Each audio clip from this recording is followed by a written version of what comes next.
I'd like to thank our season sponsor, Carmel Communication and Sunday Mass. One company I'm always happy to recommend is Carmel Communications.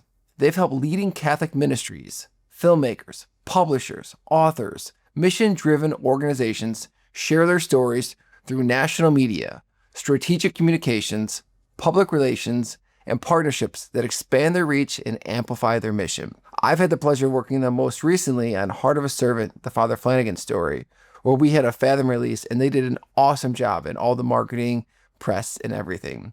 I would encourage you to visit carmelcommunications.com to learn more. I'd also like to thank Sunday Mass. Now, I've been wearing Sunday Mass clothing for a long time, and I'm thrilled that they're now a sponsor of Flicker and Burn. If you're looking for the coolest Catholic hats, shirts, shorts, gym wear, streetwear, they got it. Check out sundaymass.store. I hope you enjoy the episode. In the name of the Father, and the Son, and the Holy Ghost. Our Father who art in heaven, hallowed be thy name. Thy kingdom come, thy will be done on earth as it is in heaven. Give us this day our daily bread. Forgive us our trespasses as we forgive those who trespass against us. And lead us not into temptation, but deliver us from evil. Amen. Hail Mary, full of grace, the Lord is with thee. Blessed art thou amongst women, and blessed is the fruit of thy womb, Jesus. Holy Mary, Mother of God, pray for us sinners, now and at the hour of our death. Amen. Glory be to the Father, and to the Son, and to the Holy Spirit, as it was in the beginning, is now, and ever shall be, a world without end. Amen. Lord, help us to be transparent, honest, and all glorifying to you. In Jesus' name.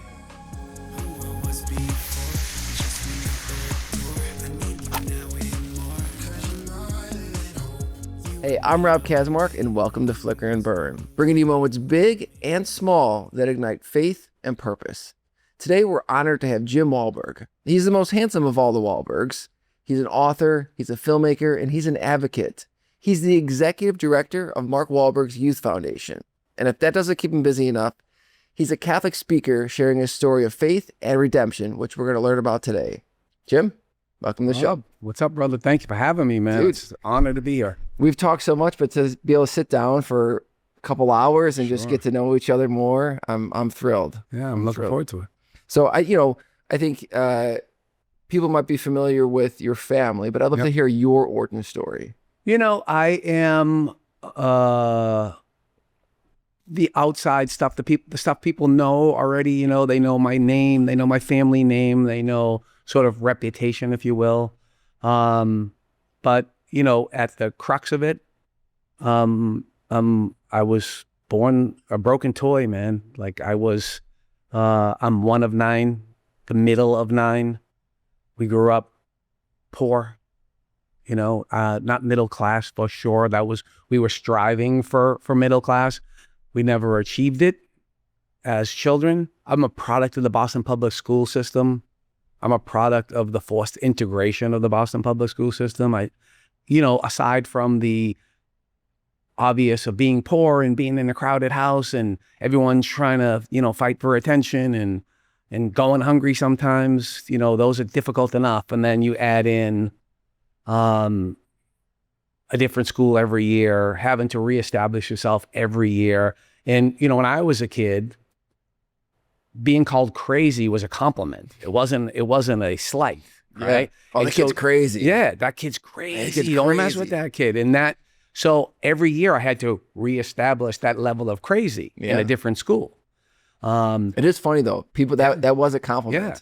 All while outside the schools, there was anger and rage from adults, right? The kids, I was a little kid. I was in elementary school. The color of the kid next to me's skin had no bearing on me. It did not matter to me. And I suppose it didn't matter to them either, right? But it certainly mattered to the outside world, right? They were all very afraid. And so, Is that with a forced integration or? It was forced integration. So, and then we started getting bused to schools. As the integration started to happen, the great idea was, we're going to take the poor black kids and send them to the schools that the poor white kids go to. We're going to send the poor white kids to the schools the poor black kids go to. We're not going to improve the schools. We're just going to make the outside forces that are, thinking that we all need to be together, but nobody thought to improve the schools, right? And so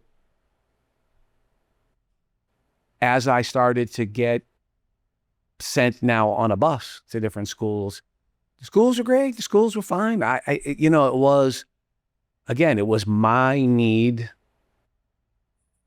to fill that empty hole, that my need to impress you, because the recurring theme in my life was I was consumed in what you thought of me.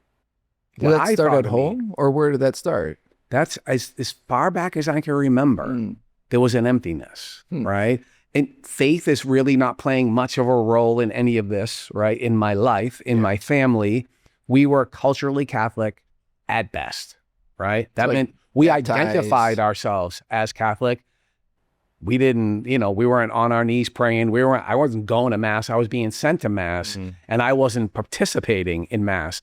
And the few times that I did participate, because I was getting this message of this angry, mean God that was going to get me, right? That was their way of sort of trying to get me to behave. He knows everything. He's watching you, right? When I went, the few times that I did go to Mass, I felt completely out of place. I felt like I was the big sinner in the room, and they all knew it. There was no community. There was no, it just didn't exist for me. More than likely it was everyone that was old enough to go to Mass would get sent. We'd walk out of the door at the same time. We'd go in 6 different directions.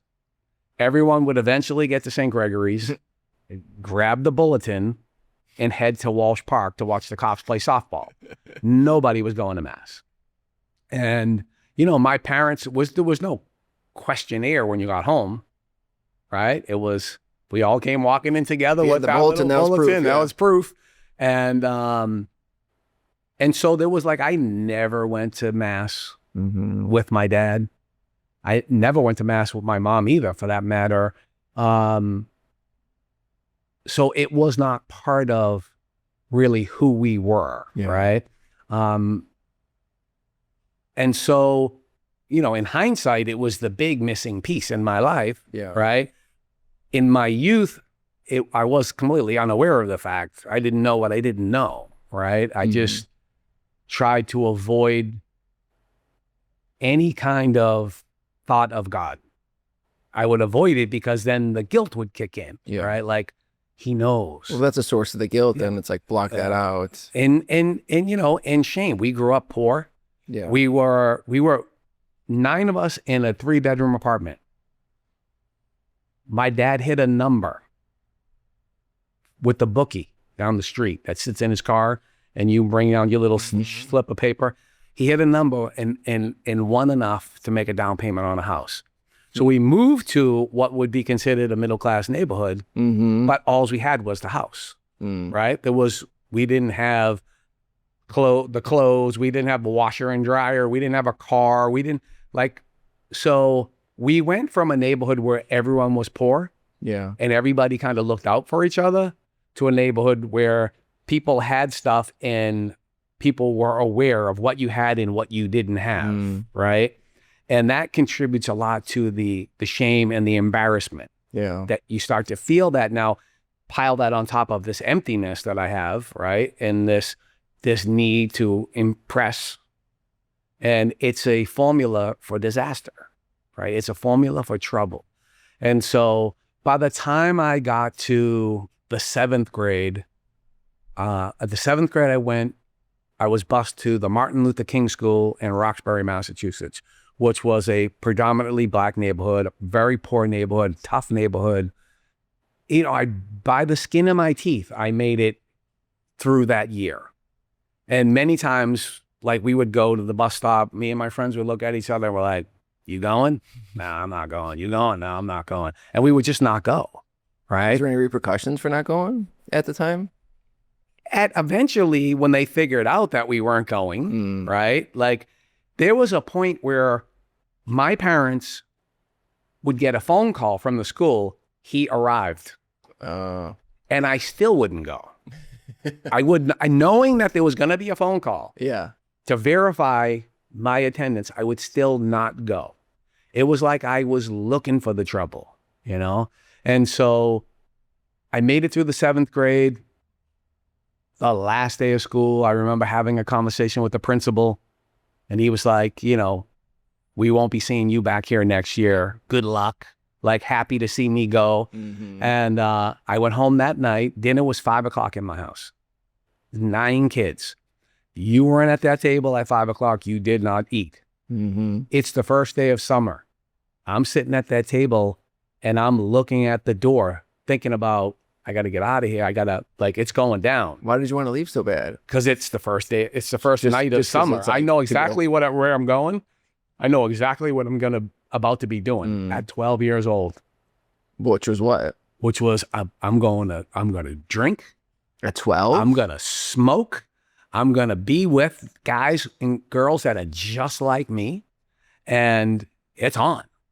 Now, as I got up to walk out the door, my dad stopped me and he said, now you remember, boy, when those street lights come on, you better be in this house. And I had every intention, Rob, I swear to you today, had every intention of being home when those street lights came on.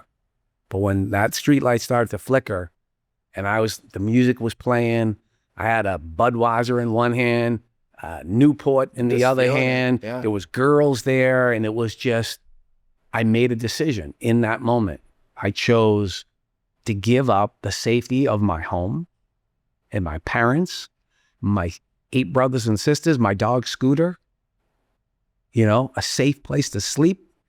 I gave it up for that Budweiser, that cigarette, and more importantly, I think, what those people thought of me, right?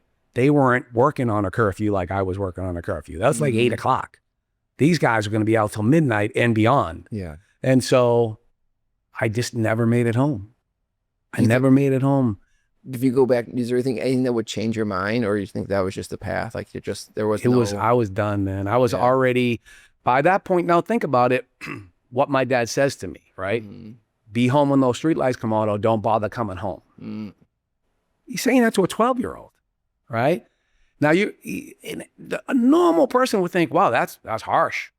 But by the time I was 12, I had been in so much trouble. I had run away at least once or twice. I had, you know, been kicked out of school, suspended. I have had interactions with the police. You know, so it was a stern warning. And it was, you know, when my dad was 12, he probably had a job. Right? He was probably help feeding his family. He couldn't figure me out. Right? Were there any other siblings that were kind of that same mindset? I mean, I think I think they all came home. You were just the only bad one? They all came, no, I don't, I think we were all broken. Yeah. It was dysfunctional. There was a lot of chaos in the house. My dad was an alcoholic. And, you know, he worked hard and he thought, I put this roof over your head. That's my responsibility. Yeah. Not to introduce you to Jesus, not to hug you and tell you I love you, and, you know, and to be this great example other than the example of a provider, right? This, you know, I lived off liquid courage. This is the only way I could face the world, right? I was, my poison was my medicine, you know? And so the entire summer, I don't go home. The entire summer, Your parents look, you know, were they? No, there was nobody looking for me. Really? They knew where I was. Okay. They were not. Because you were still in the neighborhood. You were still. I wasn't never more than, you know, on a daily basis, never more than 2 miles away from my house. Yeah. Right? I was right down on the street corner, right down the street. And would people just give you alcohol? There were then? times that I had to avoid seeing my father, but he wasn't looking for me. He was driving by going to work or something like that. But the painful things was I was building this terrible reputation. So every bad thing that happened in the neighborhood, my name would pop up in it. And, you know, I don't want to blame them for blaming me, but a lot of the times it was me. And it didn't matter if it wasn't me on that particular issue. There was plenty more that they could be upset about. And, you know, all of my siblings all had their own corner that they hung on. None of us hung on the same corner. We all had our own separate groups of friends. And, but they would, you know, it's the same neighborhood. And so all of the things that I was doing and being accused of doing, they were feeling the pain of that, right? They were feeling the shame and the embarrassment. They would see me out drunk, falling down. This was the example I was for my younger siblings. Right? How old was the youngest at this point then? I mean, so there was two that were just younger than me, my brother Bob and my sister Tracy, who are Irish twins. Because you were 12 now, right? Yeah, so they were like 11. Yeah, okay. And, you know, we all were back then, you were, get out of the house. No, there was no staying in the house. We were playing Minecraft in the basement. No, there was no staying in the house. It was get out. Yeah. And be back when you're supposed to be back, but get out, right? And so we were all, again, we were being raised in dysfunction. We were all trying to find our way, if you will, and we all was dealing with our own inadequacies, our own pain, our own shame for, you know, being the poor family in the neighborhood, if you will. And so they were doing what they were doing as well. It was not just me. My older siblings were all drinkers. They were all probably dabbling in different drugs. And ultimately, I think they all identified eventually in their life as addicts. You know, I go through this entire summer of just the progression. It was I could not face a day without a drink or a drug. Anything I could get to make me feel different than the way I felt about myself, I was willing. And it never seemed to be enough. It had to be to the point of blackout, you know? It was, and there were other, you know, all my friends were drinkers and were dabbling and experimenting, but there was only like me and one or two other guys that were like off the cliff kind of guys, always. Especially if you're like, you're crazy. Yeah. Whatever. You got to keep that up. I mean, it never ended, you know? And it was always trouble. There was always trouble. I was always ducking somebody. I was always ducking the cops. I had stolen this or that from somebody, or some girl that I was dating's older brother was looking for me. There was always something, you know, there was always extra stuff, and which contributed to the fear and the anxiety, you know, that my medicine would settle, you know. And so by the time that summer ended, I ended up becoming a ward of the state. Because of that? Because of that. Jeez. And because of some of the things that I got arrested for and things. And so I became, I was in and out of juvenile detention. When you say ward of the state, what does that mean? That means the state is making the choices and the decisions about my life. My parents are not in charge anymore. Jeez. The state is in charge. Because did they just tell your parents like, hey, he's a ward of the state? Oh, they were happy to like lighten their load of 9 kids down to 8. Right? Because I was completely out of control. There was nothing that they can do. How many times can your dad yell at you or give you a spanking, or like how many times can they warn you and you just not listening? I wanted to listen. I wanted to behave. I did. I just was incapable of it in my own mind, in my own emptiness, my brokenness. I was unable, you know, to just staying here for a second, because like, okay, we have a time machine. Let's say it's the DeLorean. You go back and God's like, you have to change the trajectory. Like, what would you do? Because I think the reason I'm asking this, if there's someone listening right now that has a child that's maybe in a similar situation, that they feel helpless, like maybe how your parents are, like, what do you think could have changed your? I mean, love. You know, being emotional with your children, and not emotional in an angry way, but and still I don't know, right? Like, brother, there was a point when I was a kid where I had like my own little fleet of state workers, social worker, counselor, therapist, probation officer, all young, energetic, kind people that wanted to help me. Mm-hmm. Right? And they would be there on their side of the table, and I would be here on my side of the table. And I could tell that they had a desire, and they were kind people. And they were like, just tell us, what can we do for you? And I literally, inside, I would want to yell out, I don't know, help me. But I couldn't. I would literally sit there and say nothing. I would just be silent, say nothing. Right? And, I was just so broken and so empty. It was like, I knew that they desired to help me, but I knew I wasn't worthy of their help, as a little kid. And that feeling, when you live that way and you have that feeling about prisons are full of people just like me. And I'm talking about, we think all these hardened criminals and all these, it always gets, when you boil it down, man, it's just brokenness. Yeah. It's just emptiness. It's just a lack of faith. It's a lack of the knowledge of that there is a God and he loves you. There's there's all the environmental factors, but it's that brokenness inside that the prisons are full of people like that. They're just broken kids, man. And they're walking around like they're, these hard, and when they get in their bed at night, the stuff they're thinking about is the stuff that happened when they were 8 and 9 and 10. And so these people all wanted to help me, and I couldn't. I was trapped now. It was too late inside. It was too late for me to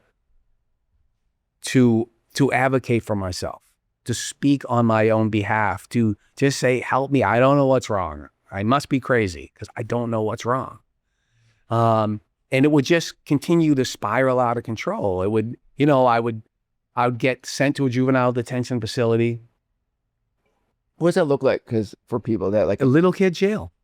Like, does it actually look like jail? But just like it looks like jail with, it depends on the level. Mm-hmm. Just like prison, there's levels of, there's minimum security, Right. There's maximum security.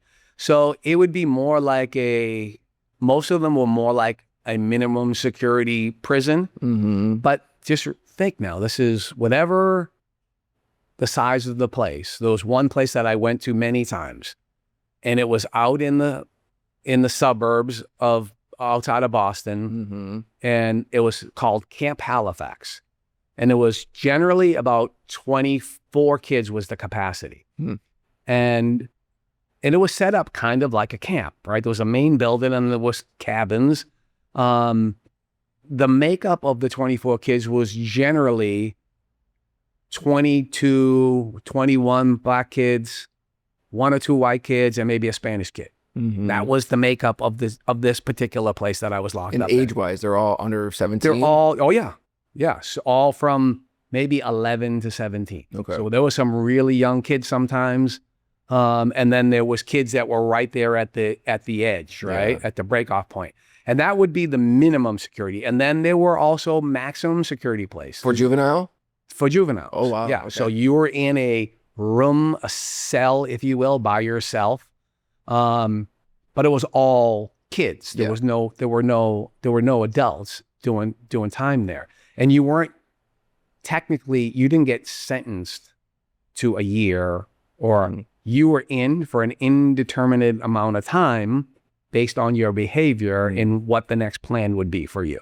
And then there were guys in there that were hardened, like guys that were going from there to state prison, that were in for murder and things like that.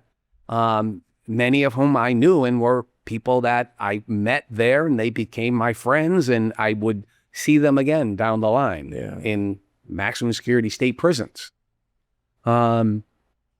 So, it was a constant cycle of, like, if they locked me up and I behaved myself for a period of time and they say, okay, we're going to let you out, but it wasn't, we're going to let you out and send you home. We're going to let you out and you're going to go to a group home or foster care. So you're going to go back to your own family? Never. on rare occasions, Yeah. they would say, all right, we'll give him another shot.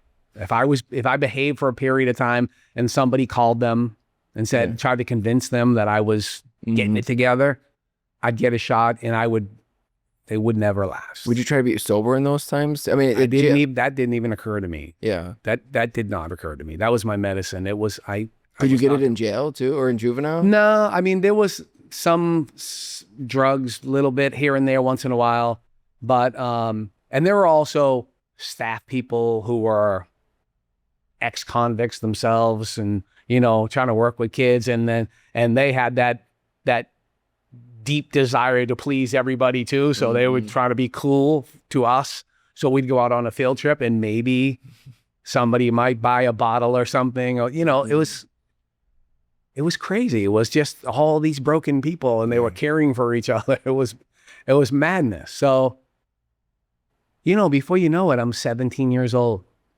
I'm out, homeless again. I got arrested for a crime that was committed by myself and another guy in a blackout.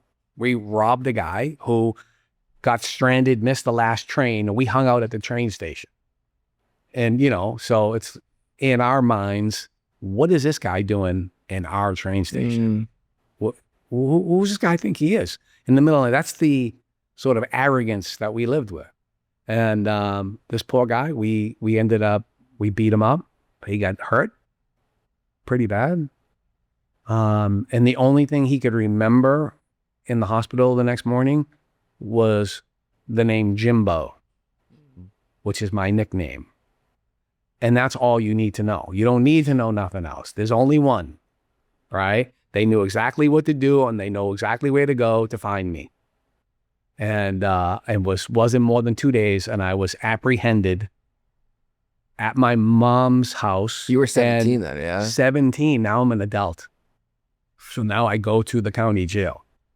And now I go to court and they're talking about sending me to state prison for armed robbery, which they eventually did do. They sent me to prison, state prison.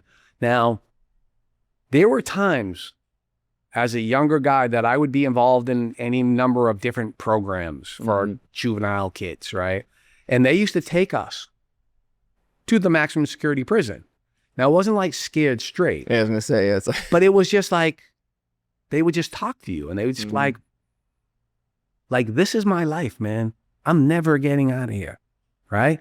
I don't have a girlfriend. I don't have family. I can't go to the movies.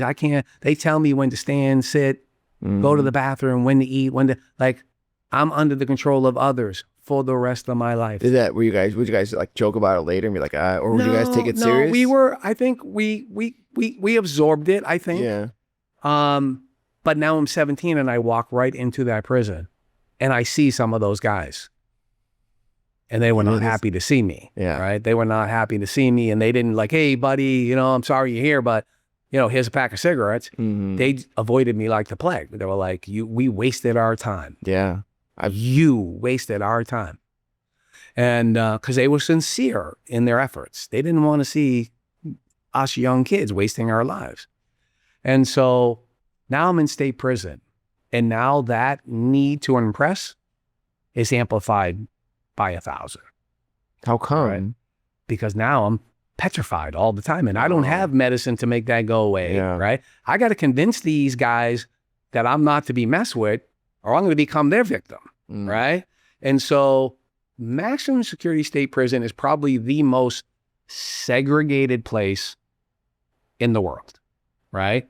You are segregated by a variety of factors. The color of your skin, your nationality, your neighborhood, whatever it is, right?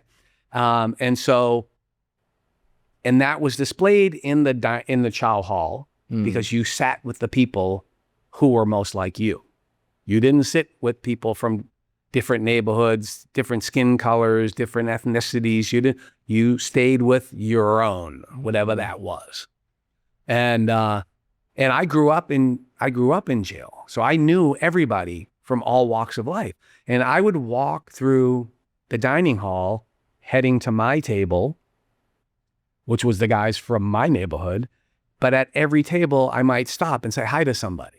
And at every table, when I stopped to say hi to somebody, I was somebody else. I was who they wanted me to be. So an example would be if I stopped by the table where the guys that maybe the Italian guys that belong to an organization that were all united across America or whatever. And they, you know, they talked like Italian guys with their hands and their vernacular. And I would walk up to the table and say, hey, Vinny, how you doing? And all of a sudden I'd be, you know, hey, Vinny, how you doing? Right? Like I would sound like them, right? Because I needed them to accept me. I needed their approval, right? Because I was just empty. There was not, I had no original thought. I had no original opinion on anything. I was a chameleon that just morphed into my surroundings just so that you would like me. Yeah. Right. And did it work though with all the different groups? I mean, it was a survival tactic. I was a survivalist for sure. Right. I was just trying to survive. I was petrified, dude. Hardened criminal. There are murderers everywhere. Right. And you're the youngest. And I'm a young kid. Yeah. Right. And everybody hears the stories about what happens to the young kid. And so I get to this prison, and just like when I was a young guy and I would get to a place, you would sit down with somebody who worked there and they would sort of explain it to you, right?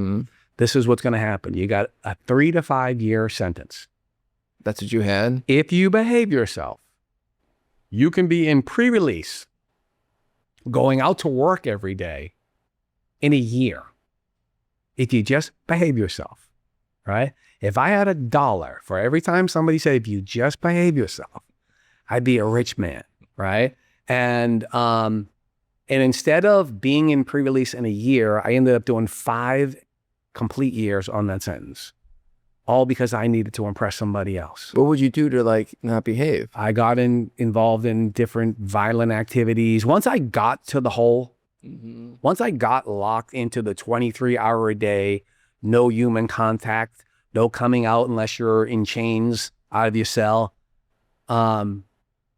Once you get to that point, because that's like that's like the prison worst. within prison. Yeah.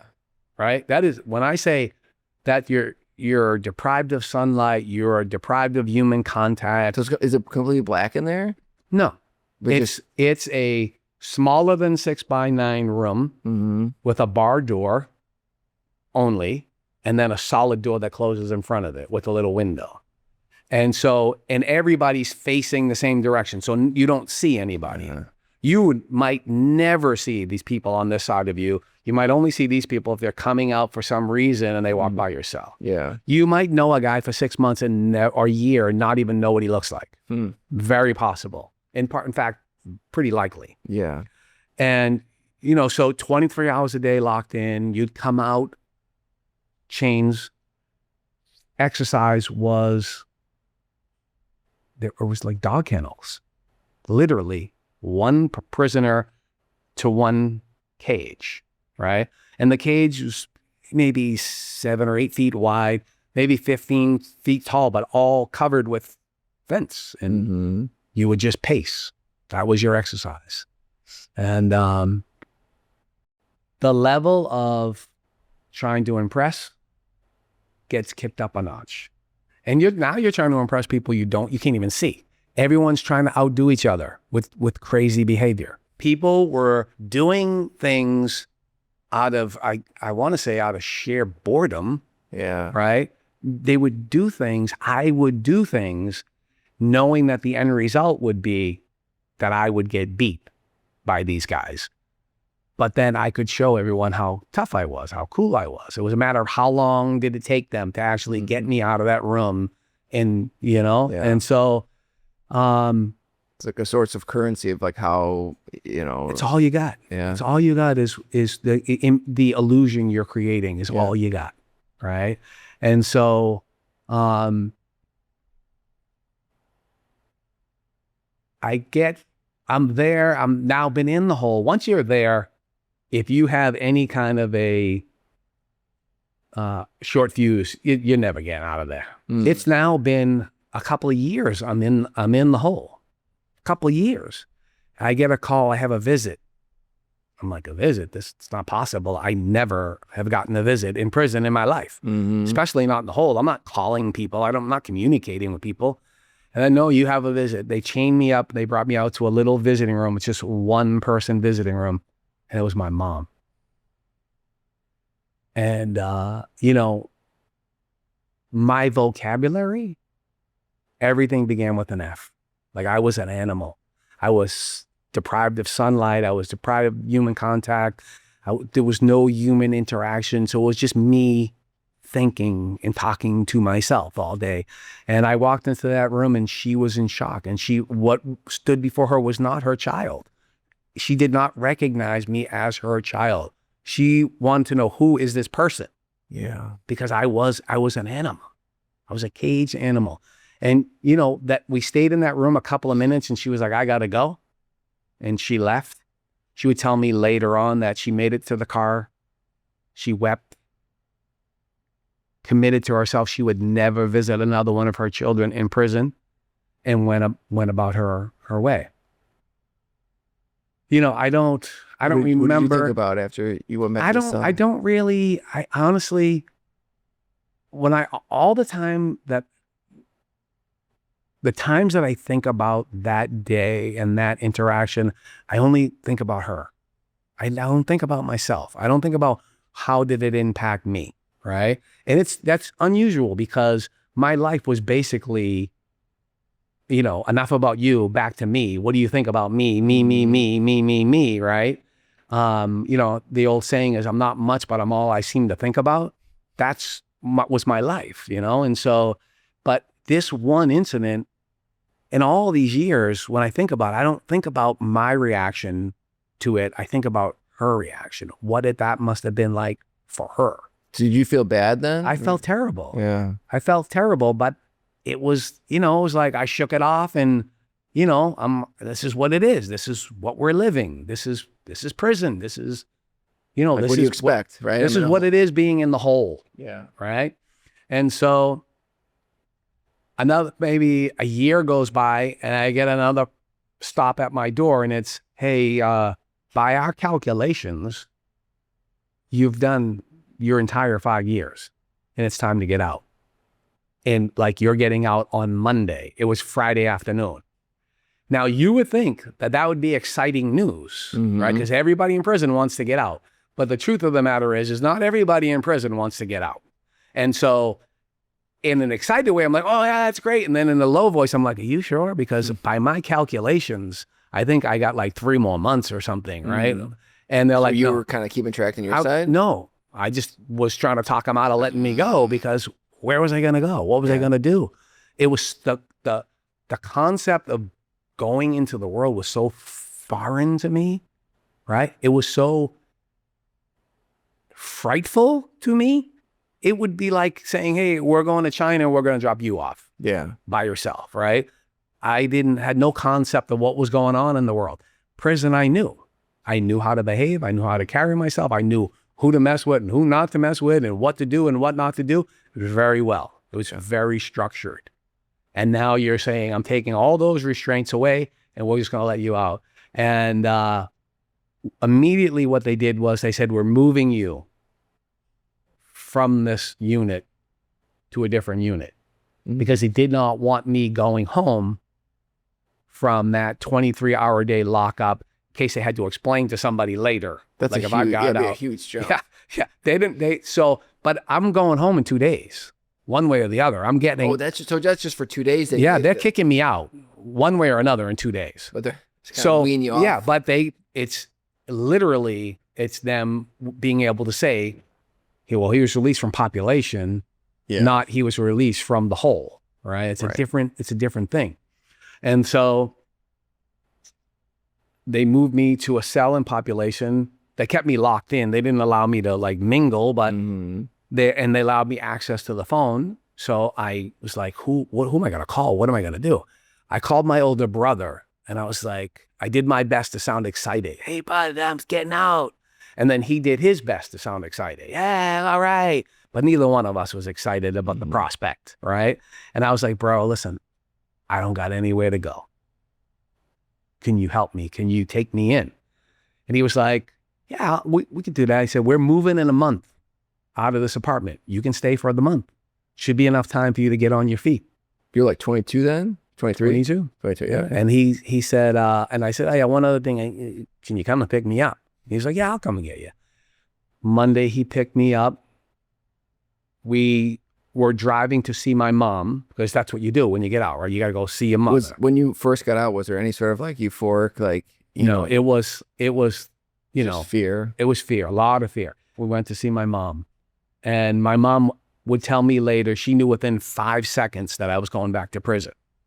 She just prayed that I didn't bring one of my siblings with me or bring the drama to her front door. Yeah. Right.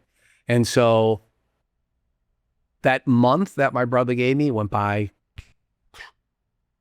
and I drank every day, all day for that month. I did other things. That was the 80s.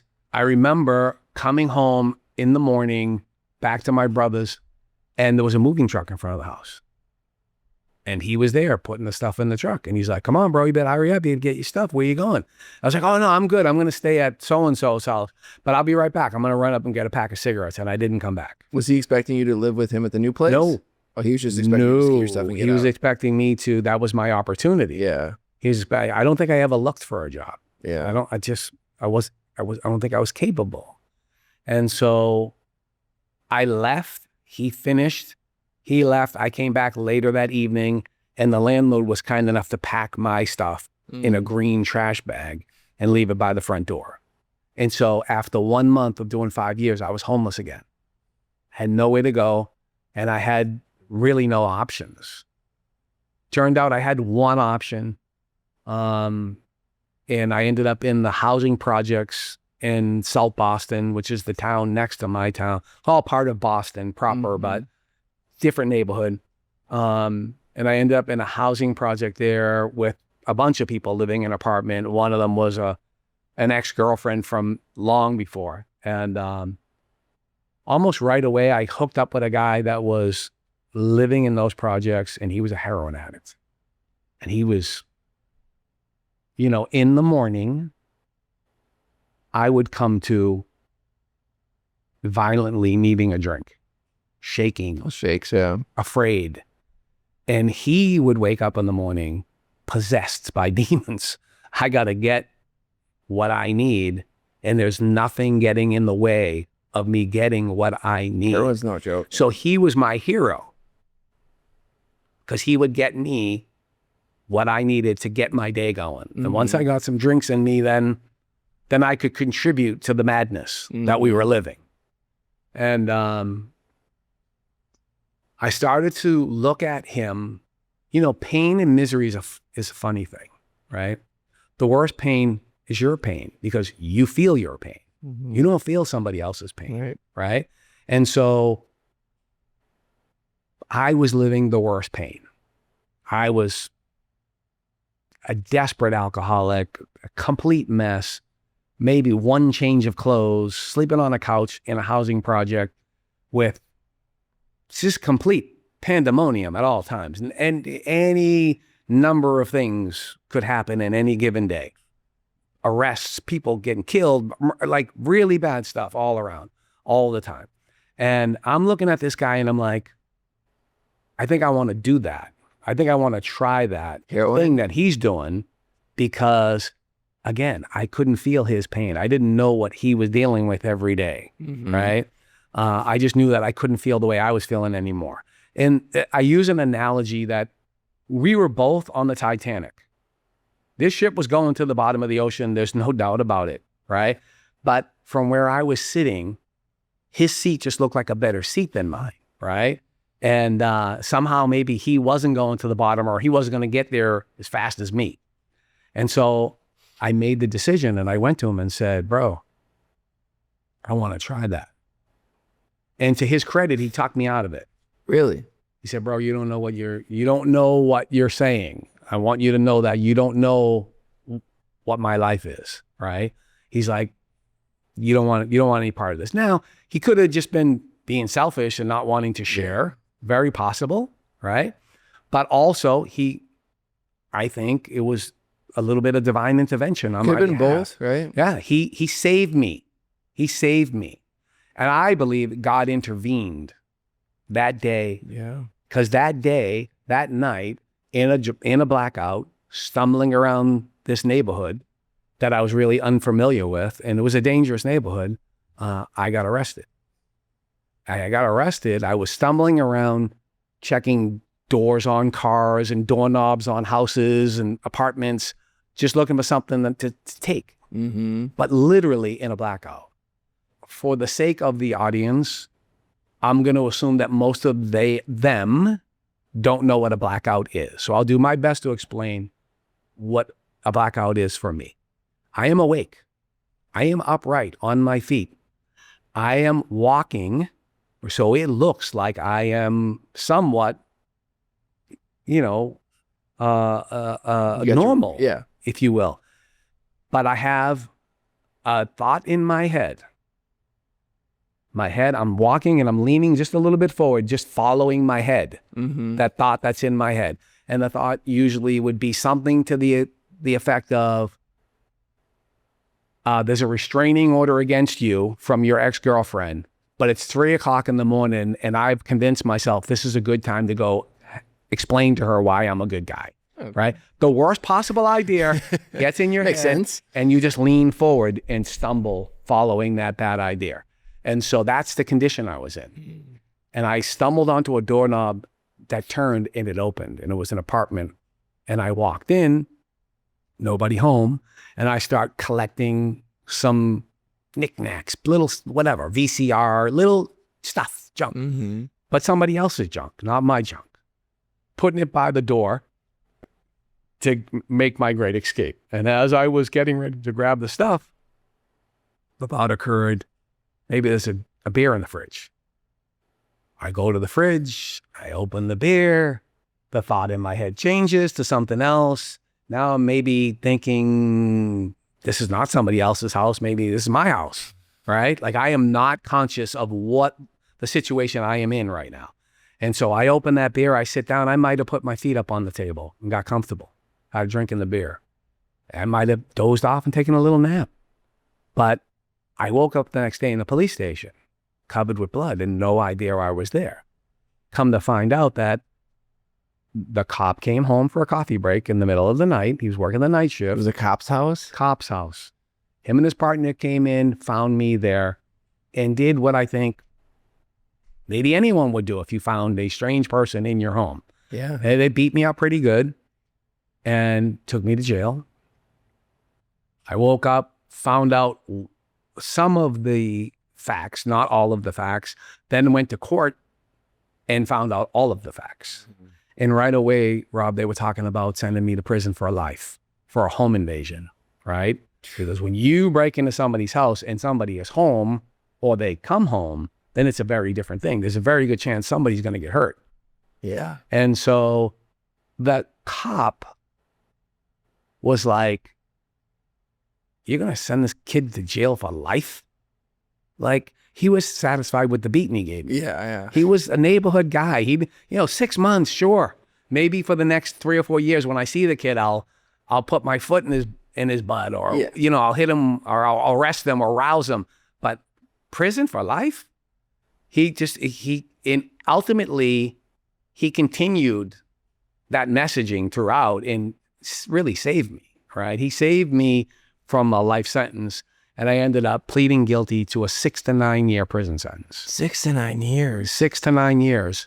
6 months after getting out from doing 5 years, I walked back into the same prison I walked out of. Same one? Same one. And right away, the survivalist in me started to calculate. I had a 3 to 5, I did 5 years. I have a 6 to 9. If I do 9 years, I'm going to be older than 30 when I get out. And that's prehistoric. You can't be 30. I'm a kid, right? And so I started to do things to create an illusion, right? I said, I can't do this time like I did this other time, right? I can't get involved. I got to find a way to just keep my mouth shut and just fly under the radar. And I started going to like 12-step meetings and doing things to create an illusion, right? You gotta play the game, right? And so I'm playing the game, and then I'm not just going to the meetings. Now I get myself put in charge of the meetings, right? So now I'm doing such shit, like I'm setting up the chairs, making the coffee, welcoming the outside people that come in to speak, signing other people's attendance sheets, like ridiculous, right? Like I'm now the authority here. And, you know, I don't think anybody was fooled except one person apparently was fooled. And it turned out to be the Catholic priest. And he approached me in the yard in the prison. He said, you're Jim Wahlberg. And I said, yes, I am. And he said, I hear good things about you. I hear you're really trying to get your life together. And I said, really, Father? Tell me more. And he seemed to be convinced of these things that he was saying to me. And because he was convinced of these things, he said, he offered me an opportunity. He said, I'm looking for a custodian in the chapel. Would you be interested in a job? And I just took a beat and I just looked at this guy. He was 5 foot nothing. He weighed 100 and nothing. He was smoking a cigarette. So I'm like, that's awesome. Okay, I'm going to get a cigarette out of this. At the very least, I'm getting some cigarettes, right? And I did what I always did. I assessed it from what's in it for me, right? There's a phone in there. There's privacy and quiet in there. There's cigarettes. There might be some coffee. Like, I'm going to figure out the angles and make this work for me. So I said, yes, Father, I would love that job. And the faith component, though, didn't really matter. Didn't even occur to me. That wasn't a blip. It wasn't a non-factor. I was not looking to be brought to the foot of the cross, right? And if there was anything that I could have taken off the cross, I would have. Like, that's who I was. I was not a good dude. You know, I was broken. I was busted up real good. And so 3 or 4 days after he gives me this job, I say to Father, hey, you know, apparently my brother is in some kind of singing group, and they're kind of a big deal. I've never heard their music. He's like, you know, I'm like, is there any way you could bring me one of their cassette tapes? They're selling them in Tower Records. And I said, is there any way you could bring me a cassette so I could hear my brother's music? And he was like, yeah, I think I could do that for you. And the next day, Father broke the law and smuggled in a cassette tape because he was not legally allowed to do that. And you would think I would just be grateful, but my mind went to, what am I going to have him smuggle next, right? And, you know, little time goes by, Father, he's pressing me. He's like, listen, I really need to make sure this chapel is clean for our Sunday Mass. So you need to come Saturday evening to clean. Okay, Father. Failed to mention there was a vigil Mass, right? So I go, and now you got to sit through the vigil Mass and then clean. And, you know, all of the negative feelings about church and God and all that, it just came back real fast. And, you know, the feeling of being the worst sinner in the room came back. Now I'm in prison with real dangerous people. And in my heart, I feel like I'm the worst sinner. And I had no idea what was happening, right? And so I did what I do, right? I sat next to a guy who looked like he knew what he was doing. He knew when to... He knelt on cue, he stood on cue, he sat on cue. He knew the prayers, he knew the responses. So I just did what he did, you know? And, you know, a few weeks go by and this is a sweet gig. I'm in my little office with my feet up, smoking cigarettes. So it wasn't just like Sunday or Saturday night. It was a standalone building, chapel. And you'd go there like every day? Yeah, it was my job. So I'd go clean, sweep, mop, whatever. And I'd go there and hide out. Smoke cigarettes and drink Father's coffee, listen to the cassette tape. And so I go to work one day and Father comes and he's so excited. Jim, big news. Really, Father, what's this big news? Mother Teresa's coming to this prison. And I'm like, wow, Father, who's Mother Teresa, right? Like, the truth of the matter is, I probably didn't know who the president was either. Like, I was damaged goods. And the way that I found out how important it was, and that word is important too. The word important, not holy, not future saint. I was incapable of any of that understanding, right? I just knew that a big shot was coming because he said she was a big shot. And I remember I called home collect. And my grandmother, my mother's mother, lived with us for most of my life. And this woman, she was a lovely woman. One small problem was there were 9 kids and she only liked one of them. She didn't like the other 8, right? Were you not the one? I was definitely not the one. My sister was the one. My sister was the princess. So my sister could sit in the recliner, eat Entenmann's, and watch her stories with my grandmother. And everybody else was not allowed down the stairs into her apartment.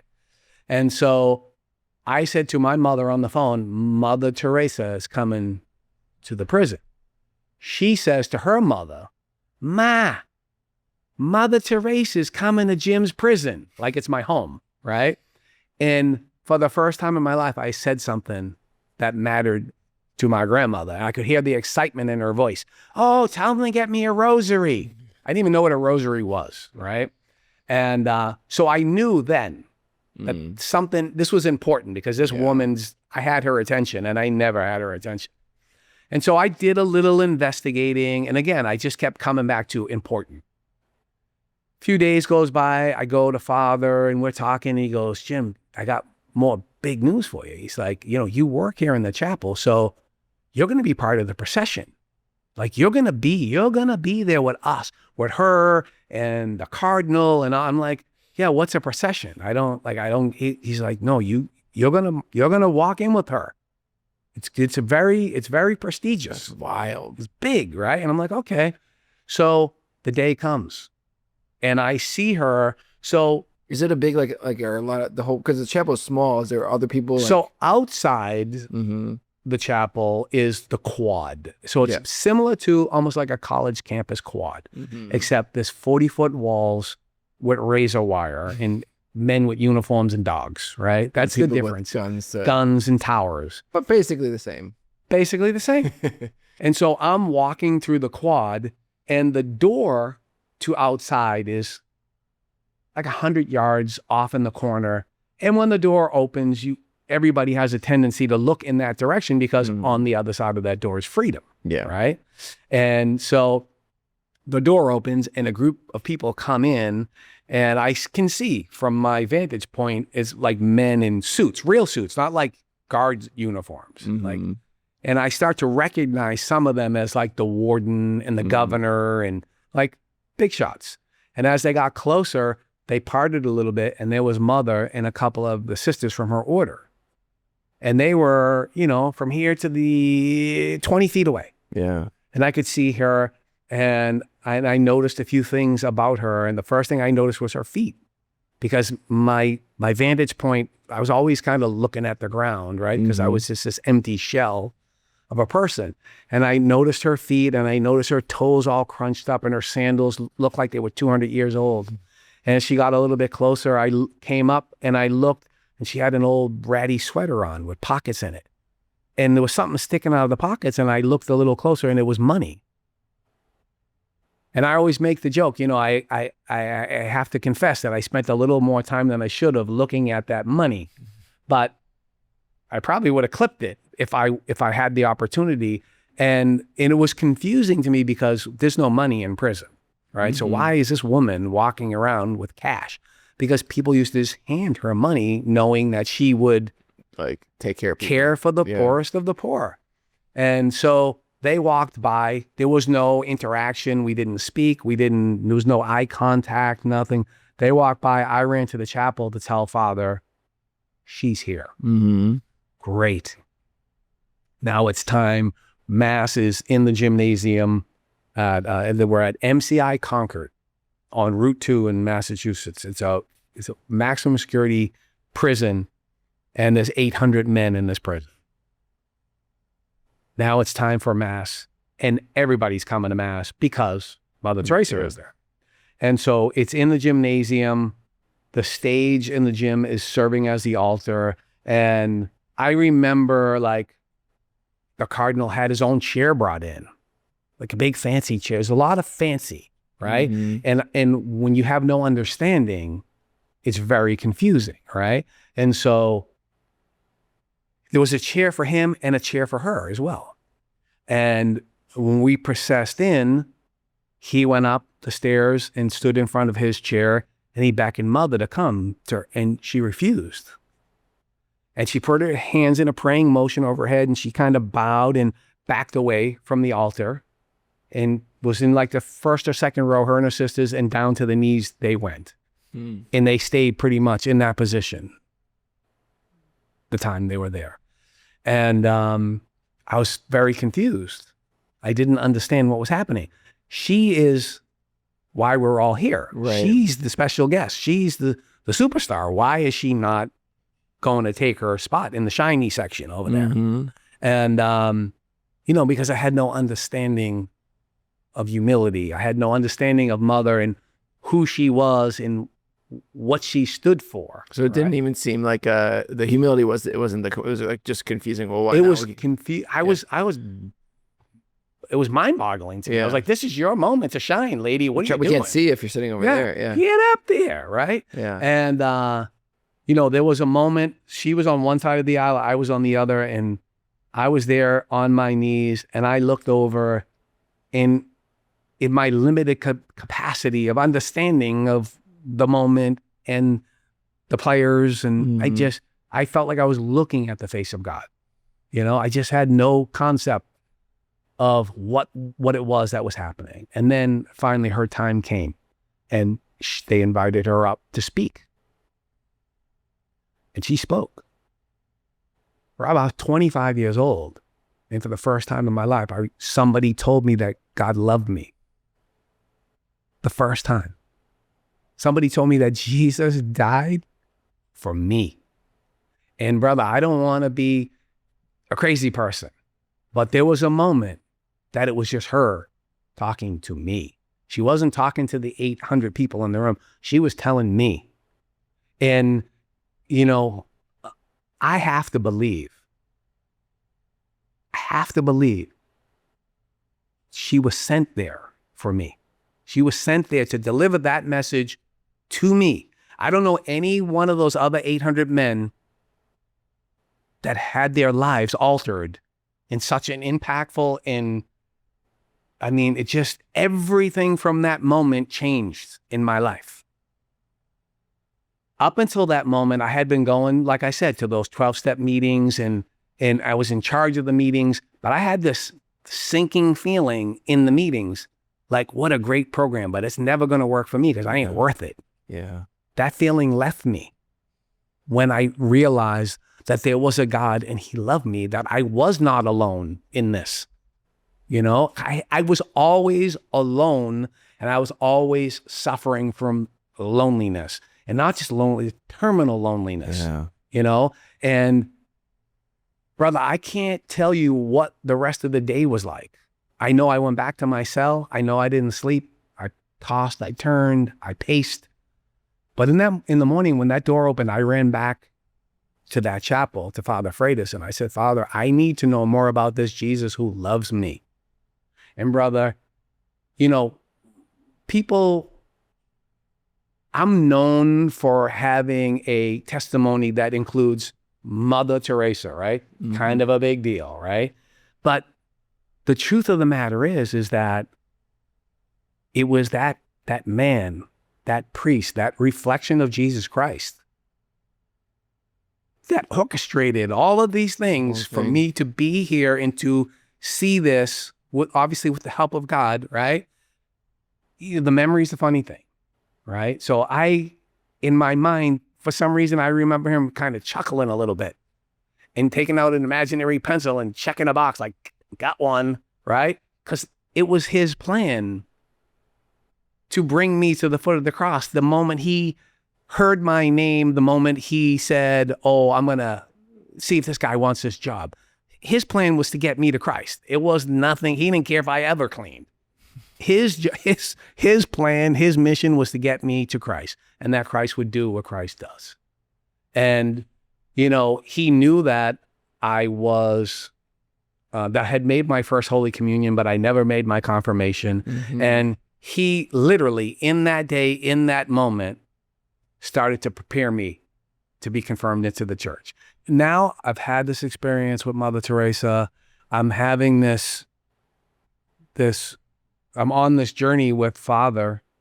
He immediately, when I go to the chapel to tell him that I need to know more about this Jesus, he doesn't pull down the catechism of the Catholic Church and blow the dust off it and slam it down on the desk and start giving me homework.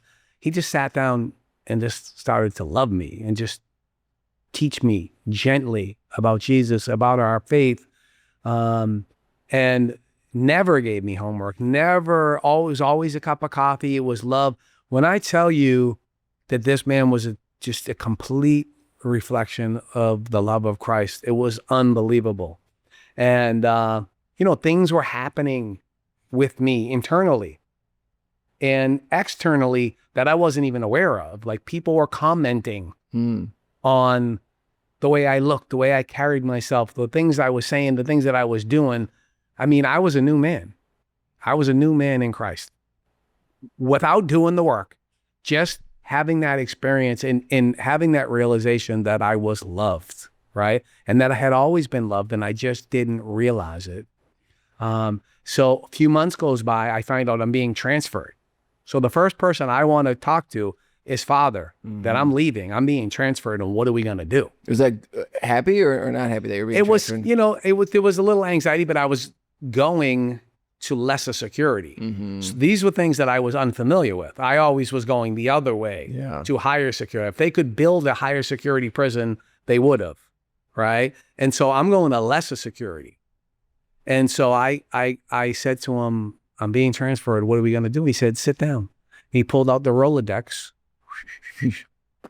He pulled out one of them little cards, and he picked up the phone. He dialed the number. He said, yeah, Father Frank, please.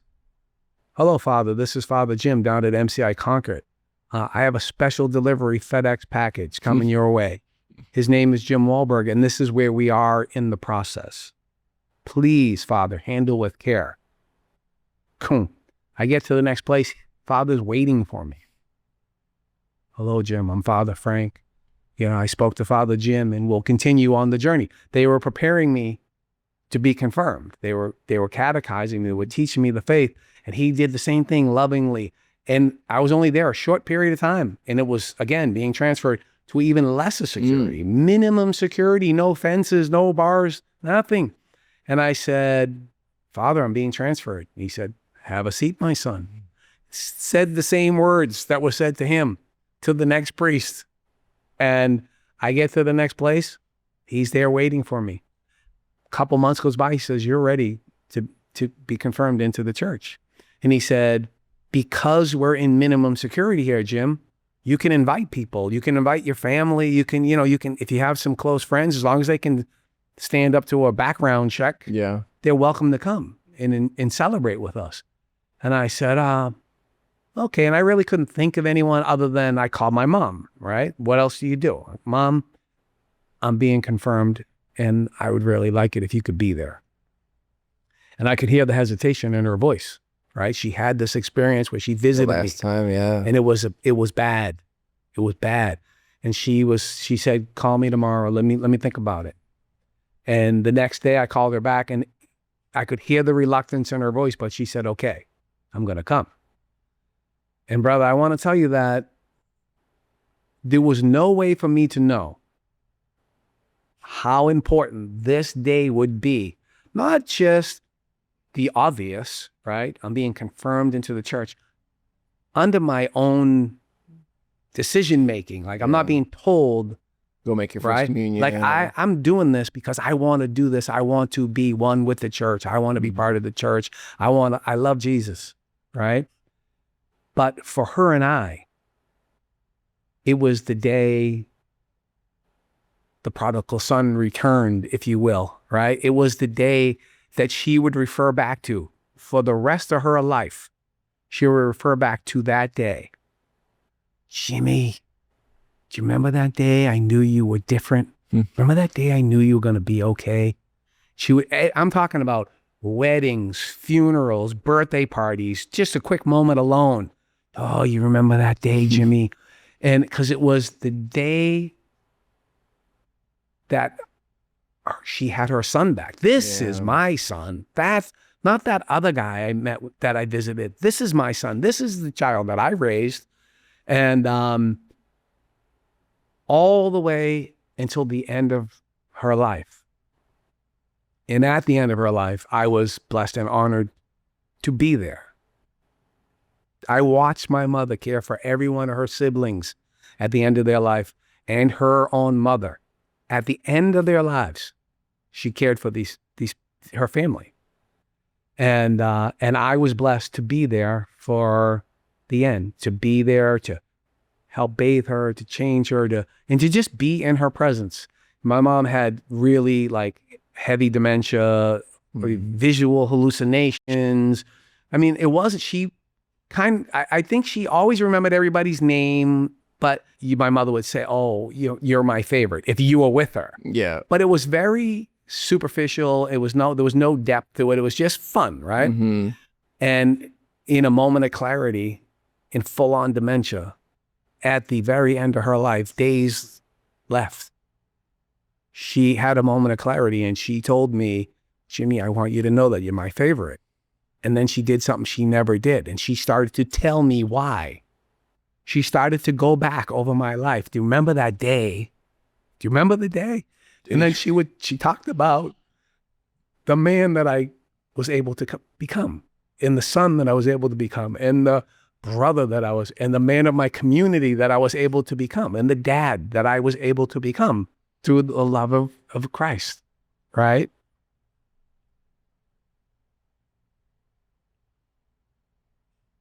Only Jesus can take that and deliver this, right? And we skimmed, right? There's not a lot of detail because I can't, but only he can do that. Only he can return a child to his mother, right? Brother, there were times that I was homeless, that I would watch my mother walk out of our house and walk a half a mile down to the train station at 11 o'clock at night to take the train to go to work. She worked overnight. And there were times that I was there and I wanted to yell out to her, Mom, I'm here. Take me home, I want to come home. And I couldn't get words out of my mouth, and I get to, through the love of Christ, get to have that relationship repaired, to have that. I don't think there's a more intimate moment to be with somebody than at the end, right? And I get to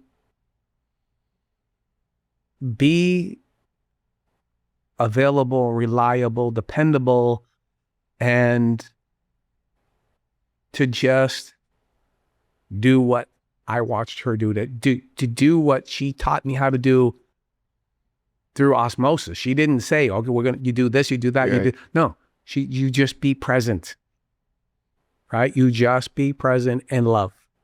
That's it. You don't have to have answers. You don't have to do anything. And it was another beautiful part of it was that my wife, my children, my immediate family we were blessed to be the ones to bring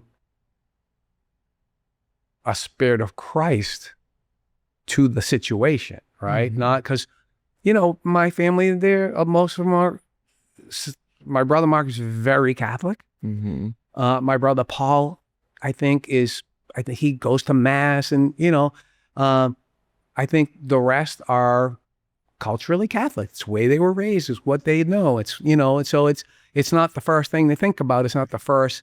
They're not, you know, like they're not thinking, well, let's pray. Yeah. Let's pray the rosary, or let's play this kind of music, right? Like that's not what they're thinking about, right? They're thinking about they loved their mother as much as I could ever love my mother. There's no criticism in that. It's not what they do, right? But I got to, and I was aware of it. And it wasn't like, it wasn't forcing. It was, no, this is naturally what we need to do. Yeah. It's what we need to do. We need to make sure that Jesus is a part of this, and that we make it those around us aware of what we believe and what is possible. And it's not too late. Mm-hmm. So probably a month or two before the end, my wife and I were talking. We're like, we need the priest to come. Yeah. And like with this, you know, I couldn't find a priest.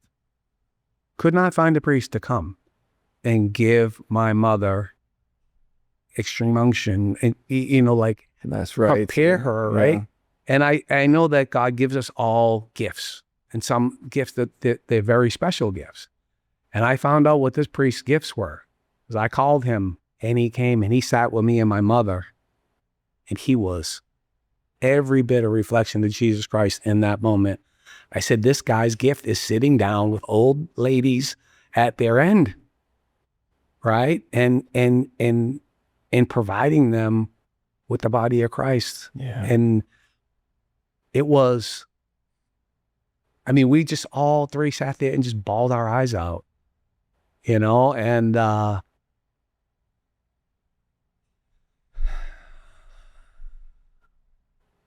I wonder what people do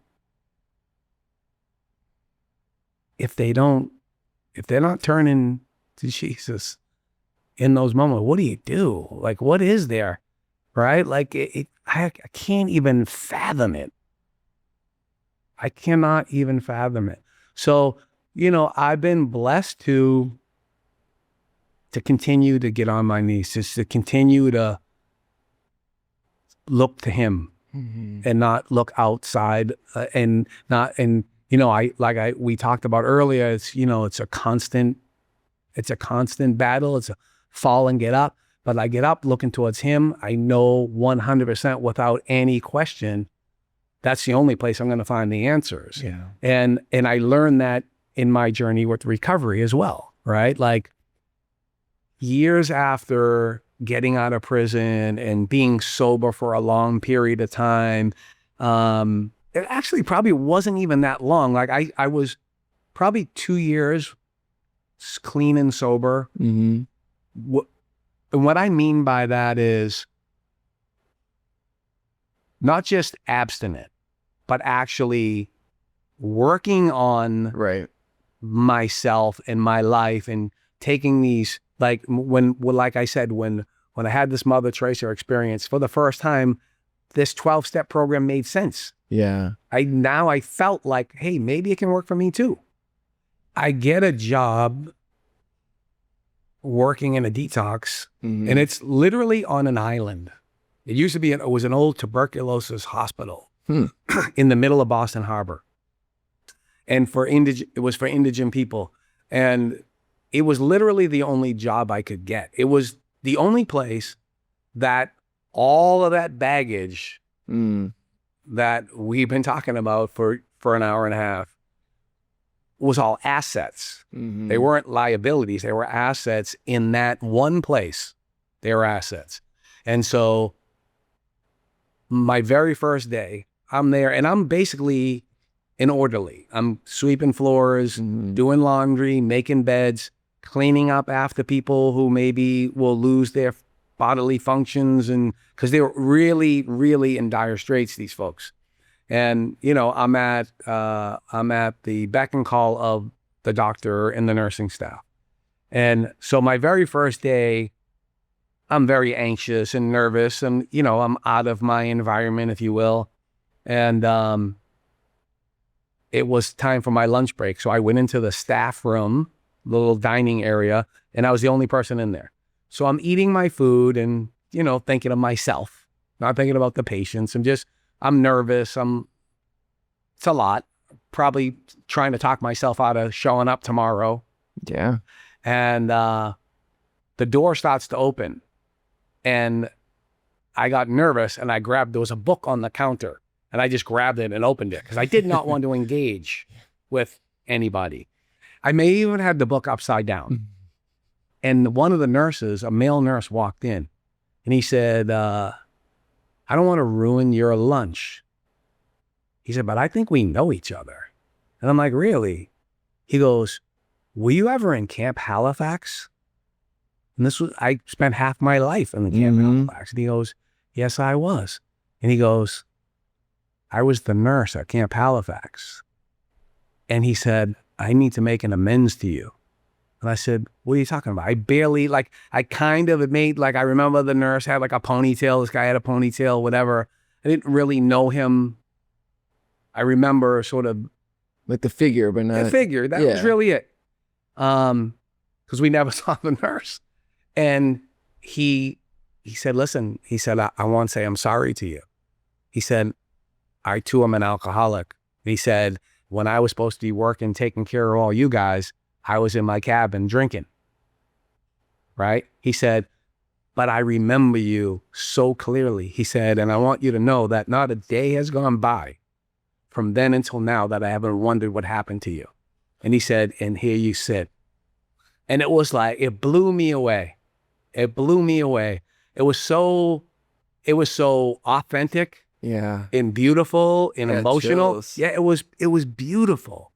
He became a very important part of my recovery journey, right? Because, you know, I think the average person thinks recovery means I stopped drinking. I stopped using drugs, right? They're not the problem.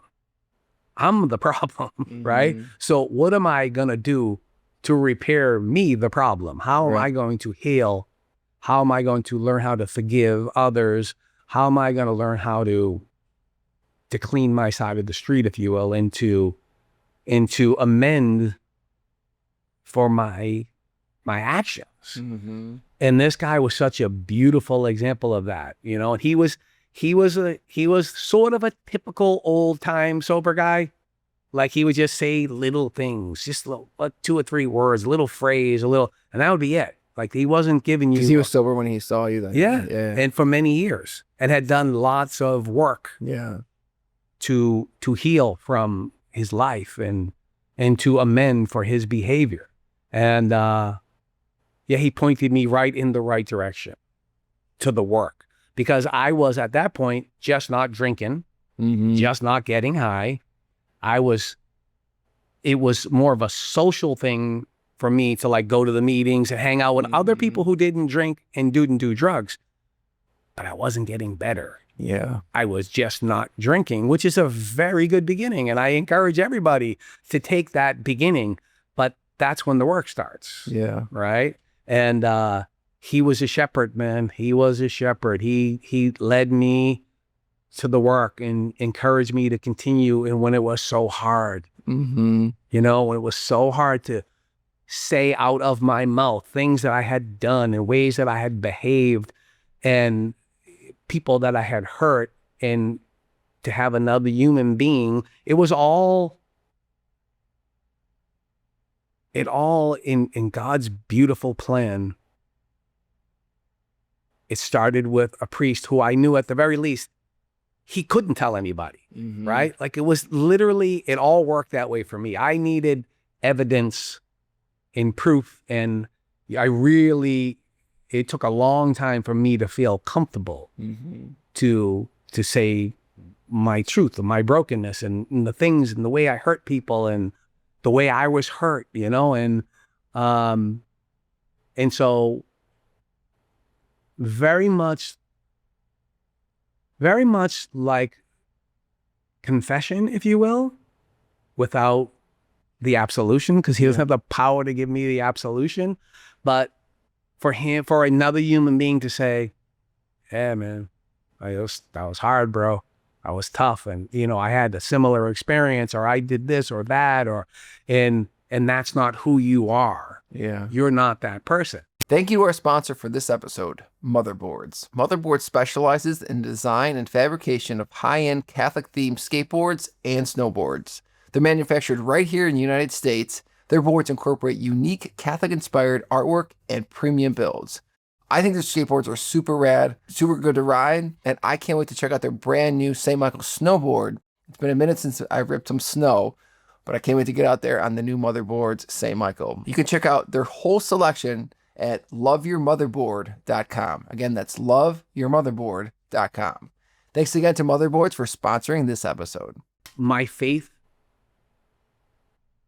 in Catholicism and my belief system started to change a little bit, because I get out, I'm having this recovery experience, this sober experience, if you will.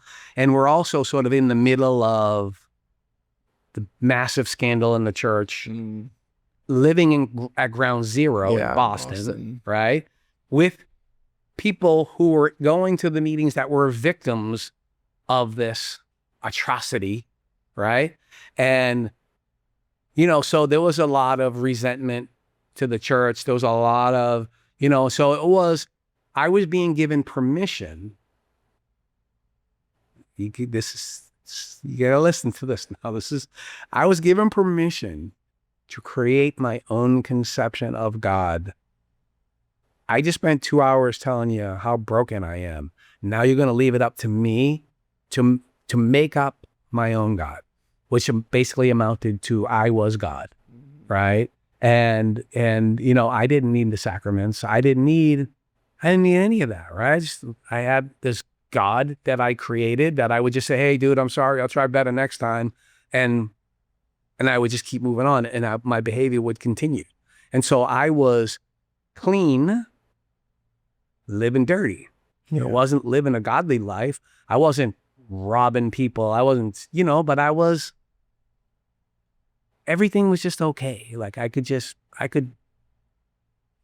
rationalize whatever I wanted, as long as I didn't drink. Yeah. And I didn't get high. I could, you know, and so what happens when you live like that is that emptiness returns. That hole inside starts to get bigger again, right? And you are left trying to manage, right? And so I was back to living my life for other people. I was back to what you thought of me was so much more important than what I thought of me, right? I was back to trying to look fancy on the outside while I was dying on the inside. And it was during this time that my wife had decided that we were moving to Florida.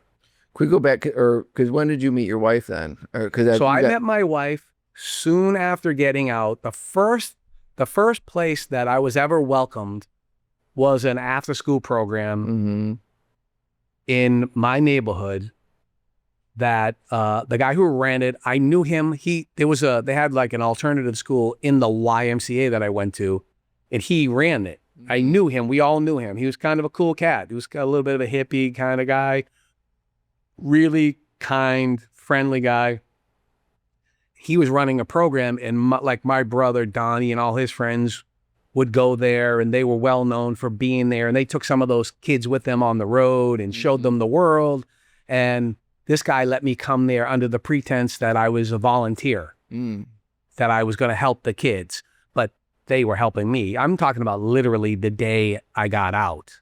The first time or second time? The second time, after being sober now and trying not to, you know, so I'm going there and like, you know, trying to talk to the kids and warn the kids, kind of the way the guys did when we went to prison as little kids. Yeah. Not trying to scare them, but just trying to give them like the skinny, like it's the biggest absolute waste of a human life to spend it locked in a cage, right? And to live for other people.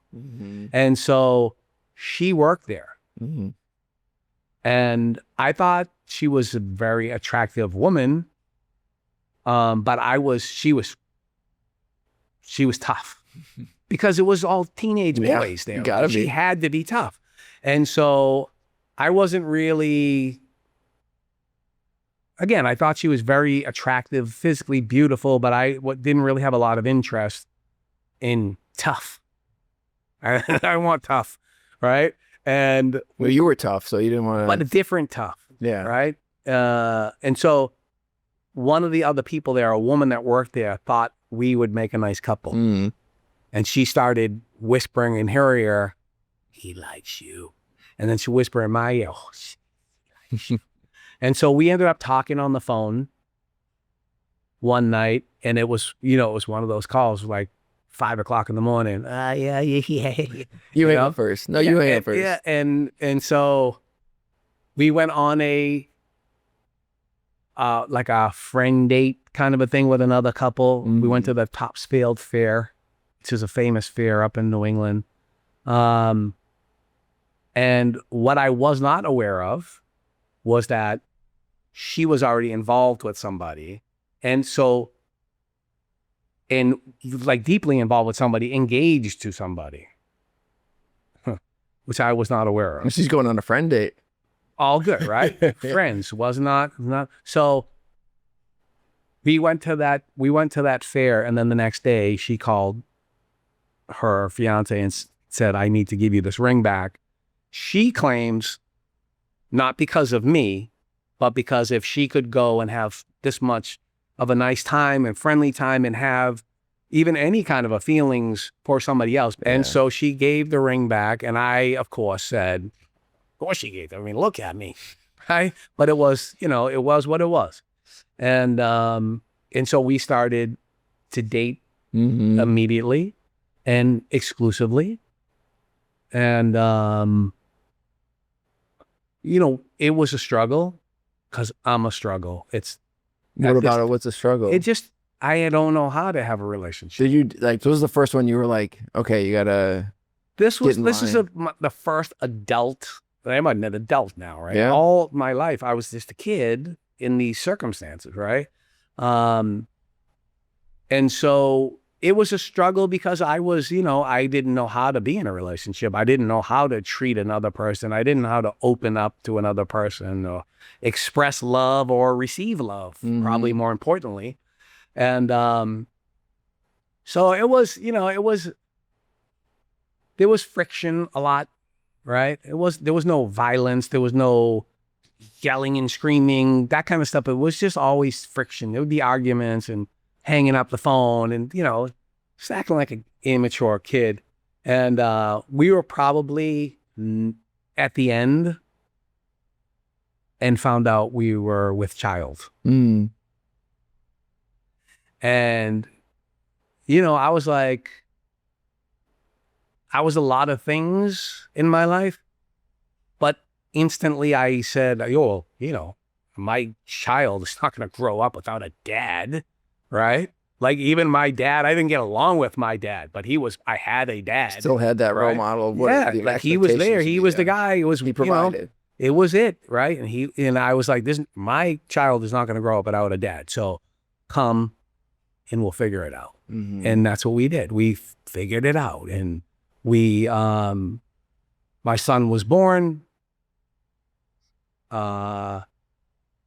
probably, I think when he was 2, we got married. And it was, we were in love, but it was still, it was just, I was. How old were you at that point then? 25, 26. Like I was not, I spent my entire life in and out of jail, homeless. Like we bought a house and I was walking by a place where I used to sleep outside every day, walking to my house, right? So as much as I would want to look at that and say, look at my accomplishment, it still was, it was a pain. It was a source of shame or shame and sadness. Yeah, absolutely. And so we got married, went on our honeymoon, got pregnant with twins on our honeymoon. came back. That's when I bought the house. And it was tough. It's tough for anybody, for couples, little kids, craziness in the house, trying to provide, and learning how to do all this stuff, learning how to pay bills and do things that I never did before. Yeah, you have. And then my wife said to me one fine afternoon, I came home from work, and she said, she's standing there with my 3 kids. She said, "We're moving to Florida. You can come with us if you want." And I'm like, "Excuse me?" Like, I never wanted to live anywhere else but right in that house. Yeah. Where where people knew me and know me now. Like, it was important to me, like that I said, "Okay, we'll go look." Yeah. We ended up, we found a place, it was a community that was being built. We bought a house to be built, and no plan, no job, no nothing. We moved to Florida. It turned out to be one of the best. It forced us to be, it was just us against the world. It was me, her, and our 3 kids. We didn't know anybody else, just us. So we were a unit, and we stuck together like glue. And I've heard that people, they say, like, that you just move to a whole new place where you don't know anyone, and you're forced to get closer together because you're the only people you can rely on. Yeah. But also what it does is, if you are a person with bad wiring, as I like to refer to it, is now, see, everybody in Boston knew I was a sober guy. Everybody in Boston knew my history and knew I needed to be a sober guy. I didn't need to be taking any risks. And now nobody knew me. And so I came without the baggage and the history, right? And so I struggled, and that emptiness had already returned because I had already created my own conception of God. And now I didn't have my friends around and my support network. And then so now I'm sort of winging it on my own, which is not a good plan. And, we started to sort of investigate going to Mass. And it was more Catholic, she grew up Catholic. Her mother was what I call a seeker. She moved from one religion to another. Okay, yeah. She's always looking in search of, never finding what she was really looking for all the time. Jesus was right there, and so we're struggling again. I'm isolating more and more. I'm suffering from this loneliness more and more again, without a drink or a drug. I was gonna say, you're doing it sober. Without medicine, without a support network. And my wife, she started to maybe investigate faith a little more than me, right? And so she ended up getting invited to a retreat. She accepted. Was it Chirp? Christ Renews Parish? It was Juan 23. It's a John 23. It's Spanish only, heavy duty retreat. And she Catholic though, yeah? Catholic, 100% Catholic, yeah. She went and got knocked to her knees, came home. Now, you're a married man, so you probably have maybe had the experience of your wife maybe will get into something, whatever it is, Avon, anything, right? And you got about 2 weeks to get on board, right? Because the train is leaving the station. You can either get on the board or you're going to get left at the platform. But this was different. She came home and she didn't immediately start trying to beat me over the head and say, you got to go to a retreat. You got to go to church. She just started, she was kinder. She was more gentle. She was more forgiving. She was all these things they were attractive, right? She was having an experience with Christ and her heart was melted, right? She fell in love with Jesus and she was reflective of that. And so it was attractive. but not attractive enough to do anything about it, right? So she had gone on that retreat with another friend of hers who is really like, was probably the closest person to our family in Florida. This woman if I call her anything but sister, who you talking? Don't say, like if I say her name, she's like, she won't respond to me, right? She's like, you are my brother, I am your sister. And so they went on the retreat, they came back. I think they had similar experiences. And soon after, I started getting hey, maybe, there's a retreat coming up for men in a month. Maybe you could, no, I'm good. No, I'm good. I got my own relationship with the God of my understanding. Meanwhile, I'm dying inside, right? And every 6 months, there was another retreat. So every 4 or 5 months, hey, maybe it got to the point where me and the other lady's wife got together. We had a union meeting. Don't break the union line. We're not going on no retreats. We're not doing any of this. This is for the ladies. This is not, we're men. We'll get through this. Whatever we're going through, we'll be fine. And 6 months goes by, retreats coming, and my wife did something very different. She sent the secret weapon to have a conversation with me and my 12-year-old daughter, who loves Jesus. And she's always in the youth group, always, in the church, or she just loved it from day one.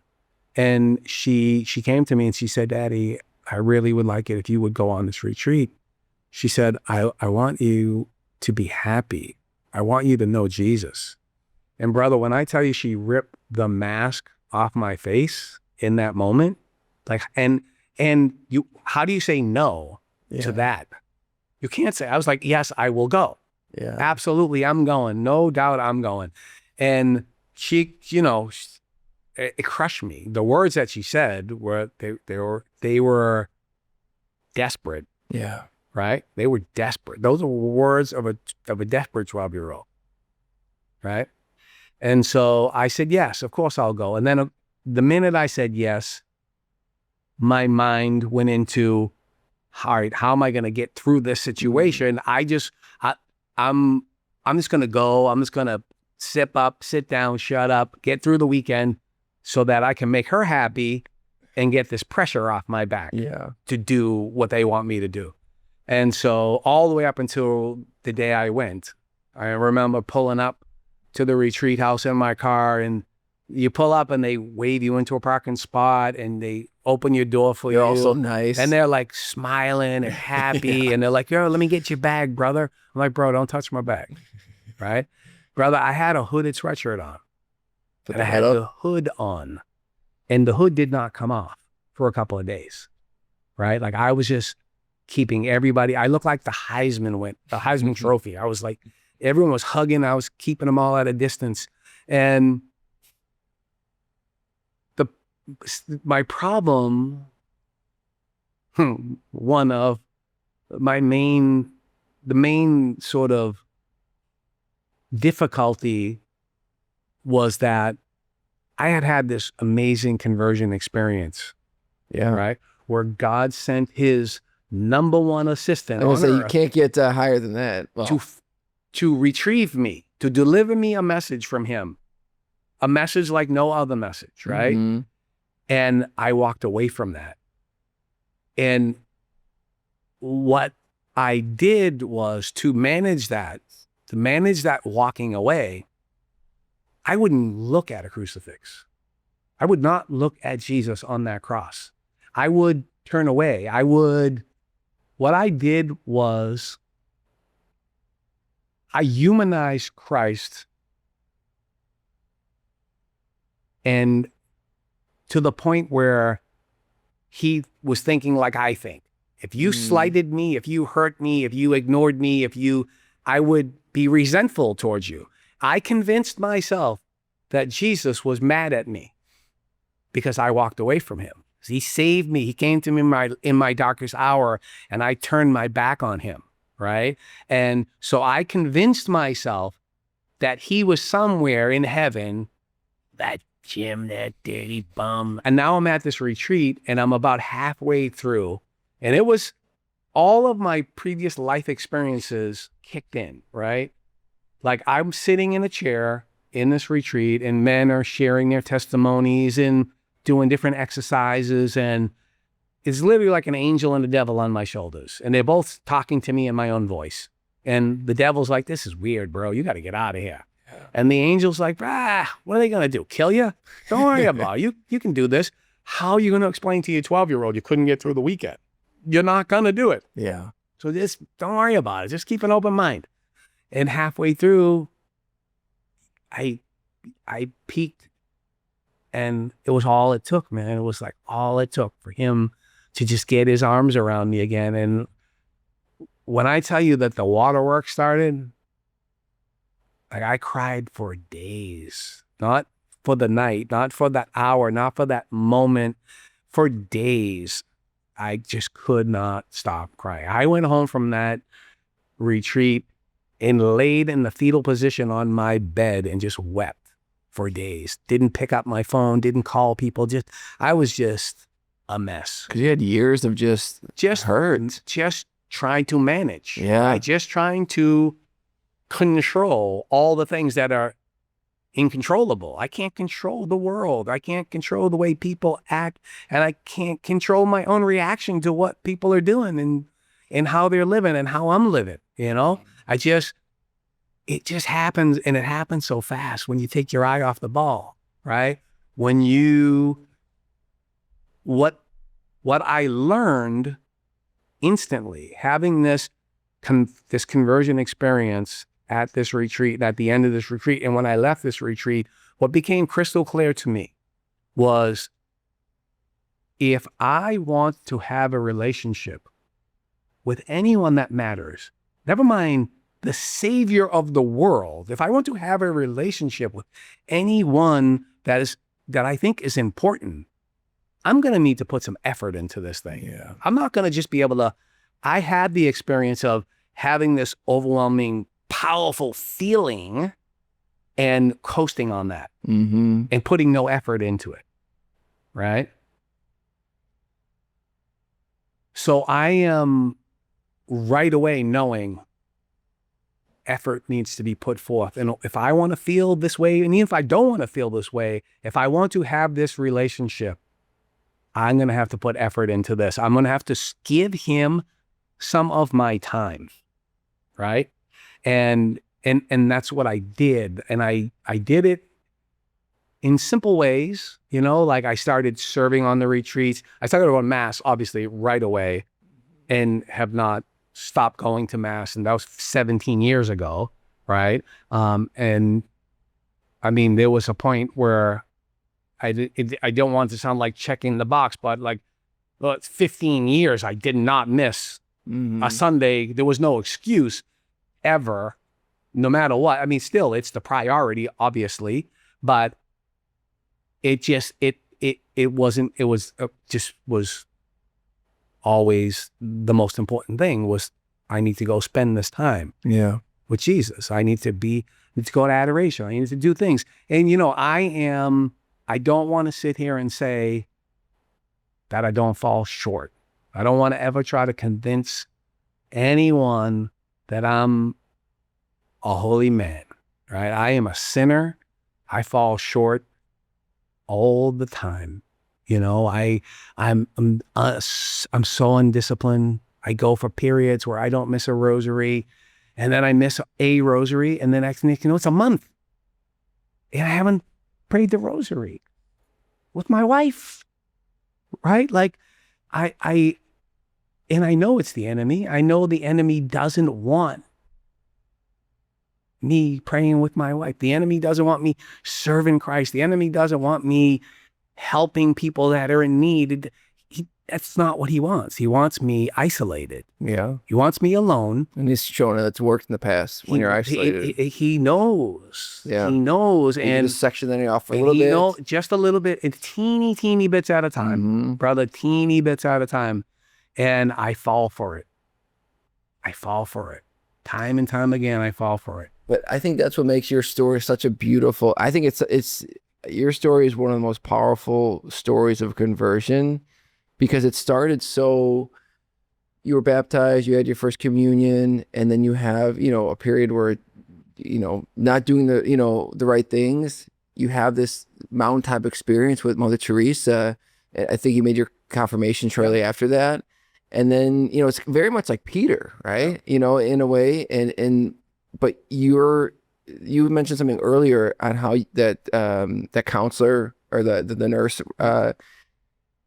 you were able to relate to him. I think what is so powerful about your story is like you've been through the trenches in and out and still sounds like struggle with that at times where it's like you go, but I think that's what able to bring people through that is your witness to that and your testimony and saying like, yeah, you may be sort of on the other side, but you're not like, you're still in that journey because one small thing can get you off that. And it's just like, I don't know. It's, for me, it's really, I find it so inspiring. I mean, because it's so real. Your story is so real and it has this depth to it that I think is, it can bring people strength, whether they're in that stage that you were in your 20s or whether they're, in it right now. And I don't, this is not to dismiss other people's stories and witnesses of stuff, but it's like, I do find it hard to sort of like, when someone's like, yeah, they had this, one-time experience and then everything's good. It's like, but it's not, that's not how life is, man. Like, dude, like you can be, it's how I wish it was, but you know what? We got to suffer, man. That's a huge part of the world today is that people think they don't have to suffer, right? That they can take a pill, they can do this, they can do that. And the world is trying to convince us that this is the way it is. Right.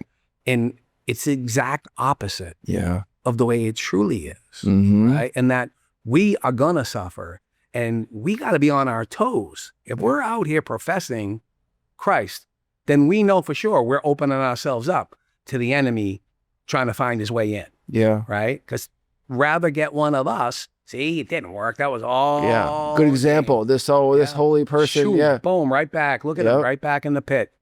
God is so good, right? He's so good.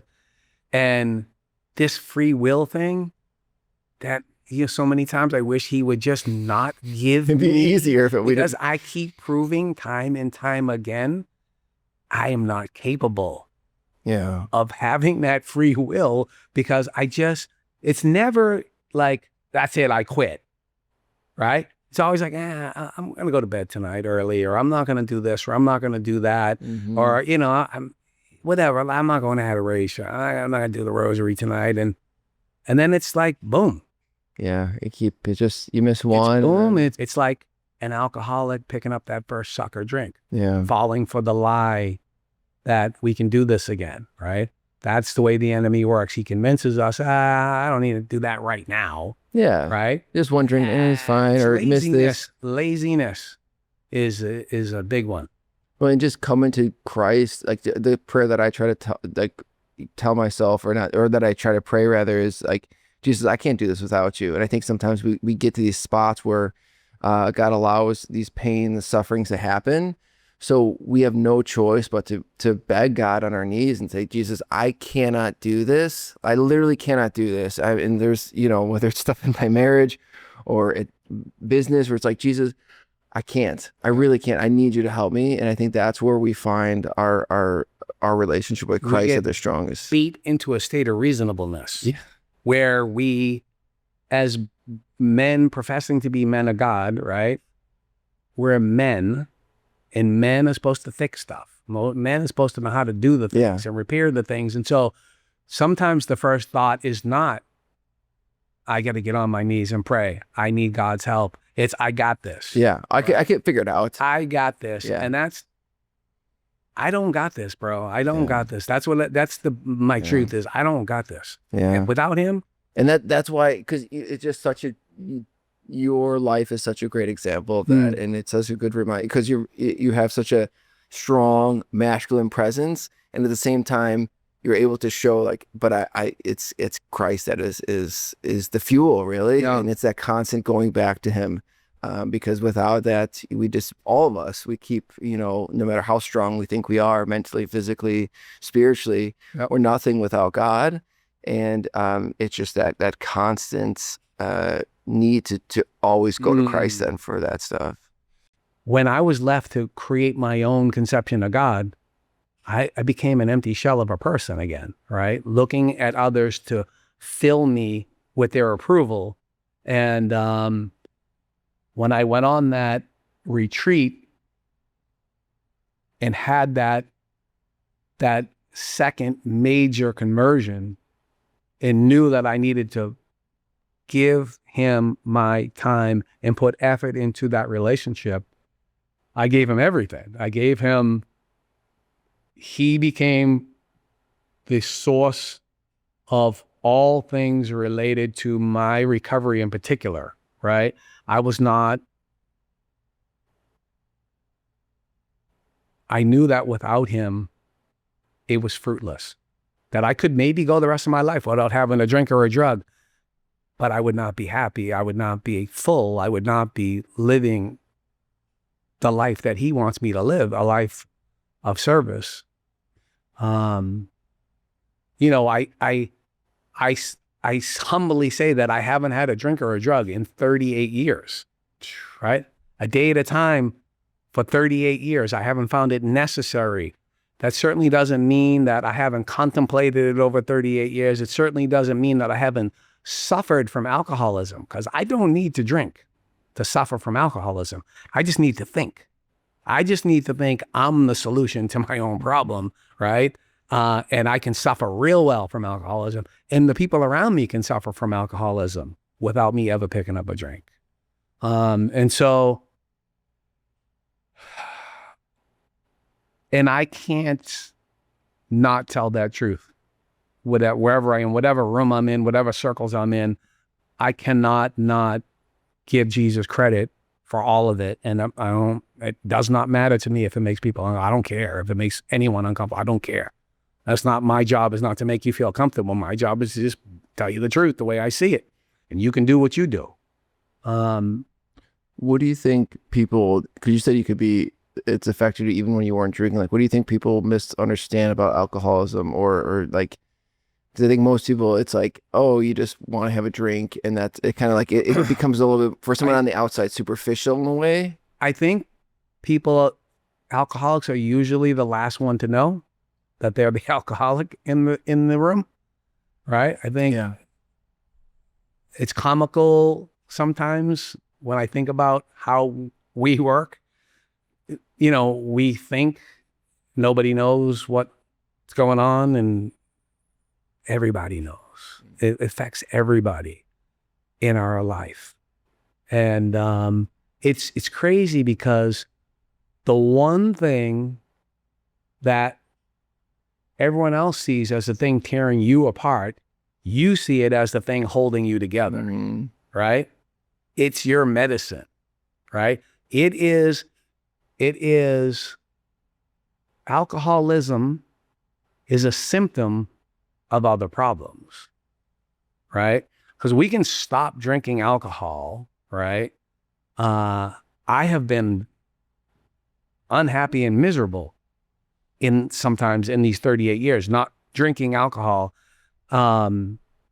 because if you're not working on you, if you're not changing the guy that came in, if you're not being of service to others, if you're not staying on the firing line of life, right? And picking up that phone when you don't want to pick up that phone because you know the person on there is gonna be complicated, but they need you. And people were there for you, and it's my obligation. It's not a choice that I get to make. It's my obligation. If I want to keep this gift, I got to be giving it away. Yeah.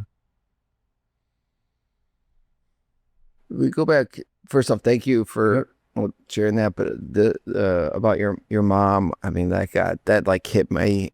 I'm very close to my mom, so just how you shared that just really touched my heart.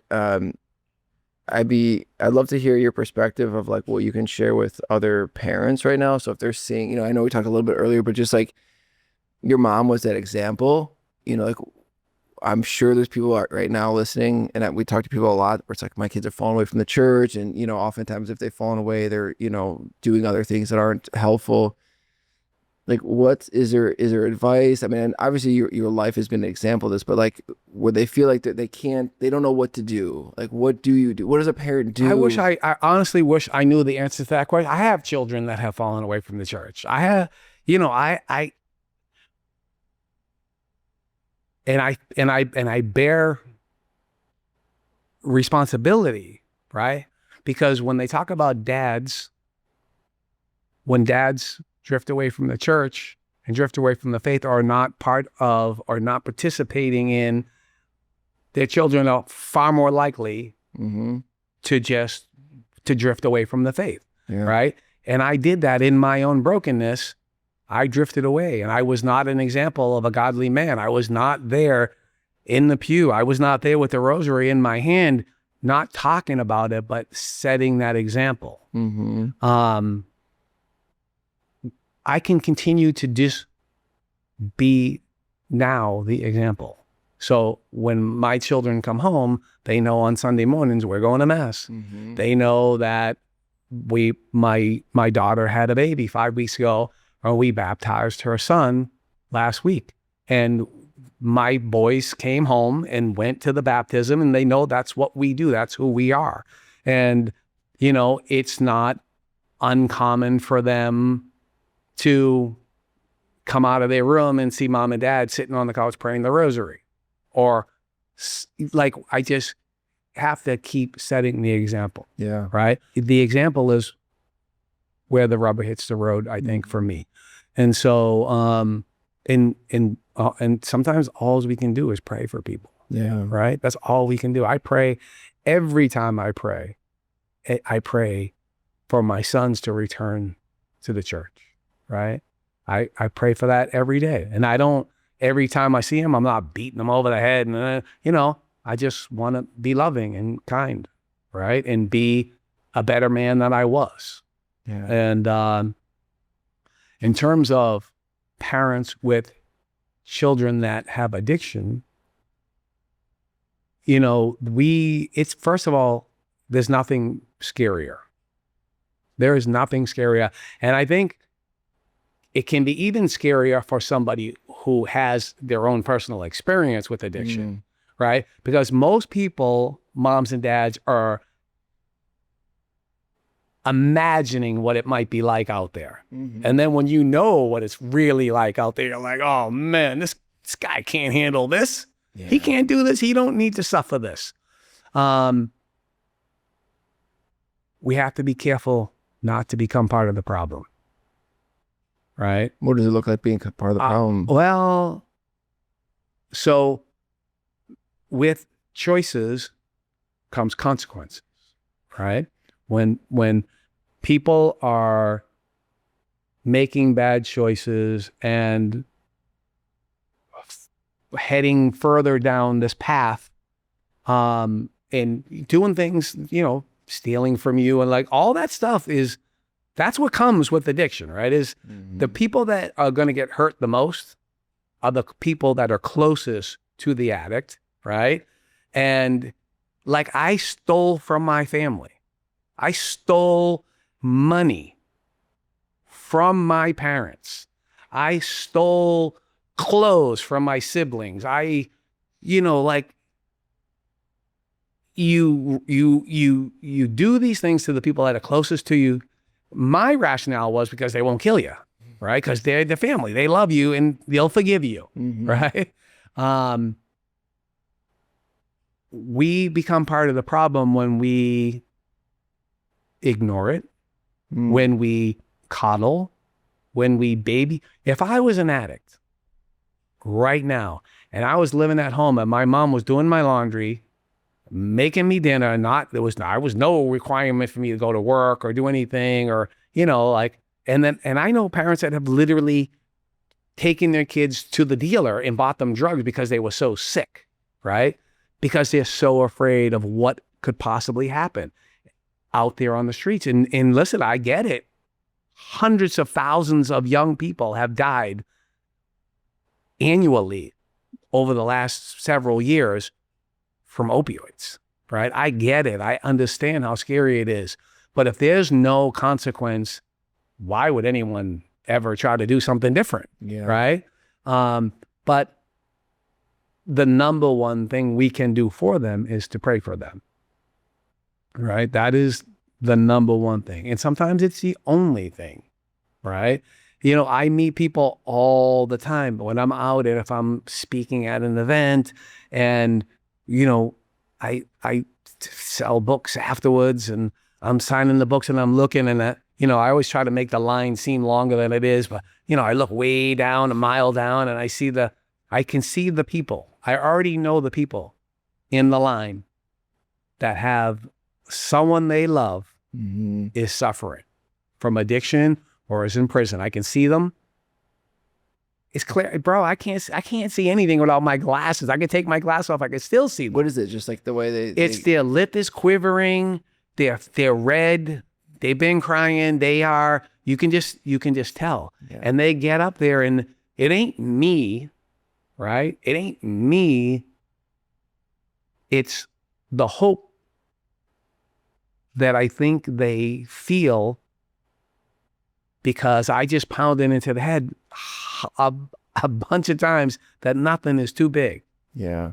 Nothing's too big for Jesus. I think, but just to give yourself credit, it is you. I mean, it's obviously it's Christ. It's him. But he's worked, like he's used you as an example. I can work with that. Yeah. It's not, I just want to be clear that I'm just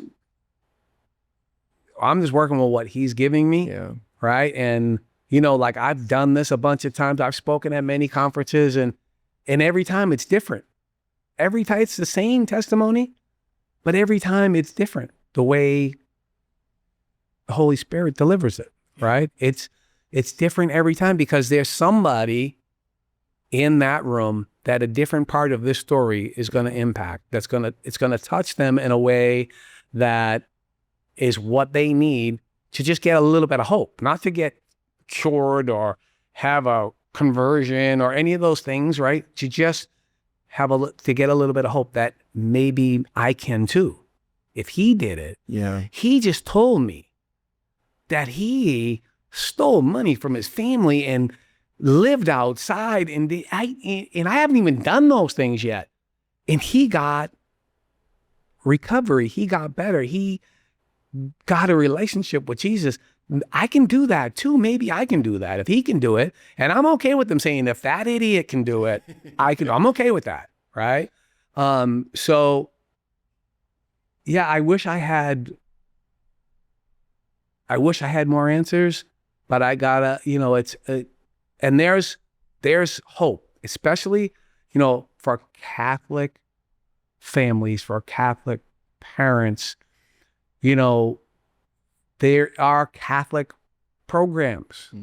I would like to just give out one email address or website address. It's hopereborn.org.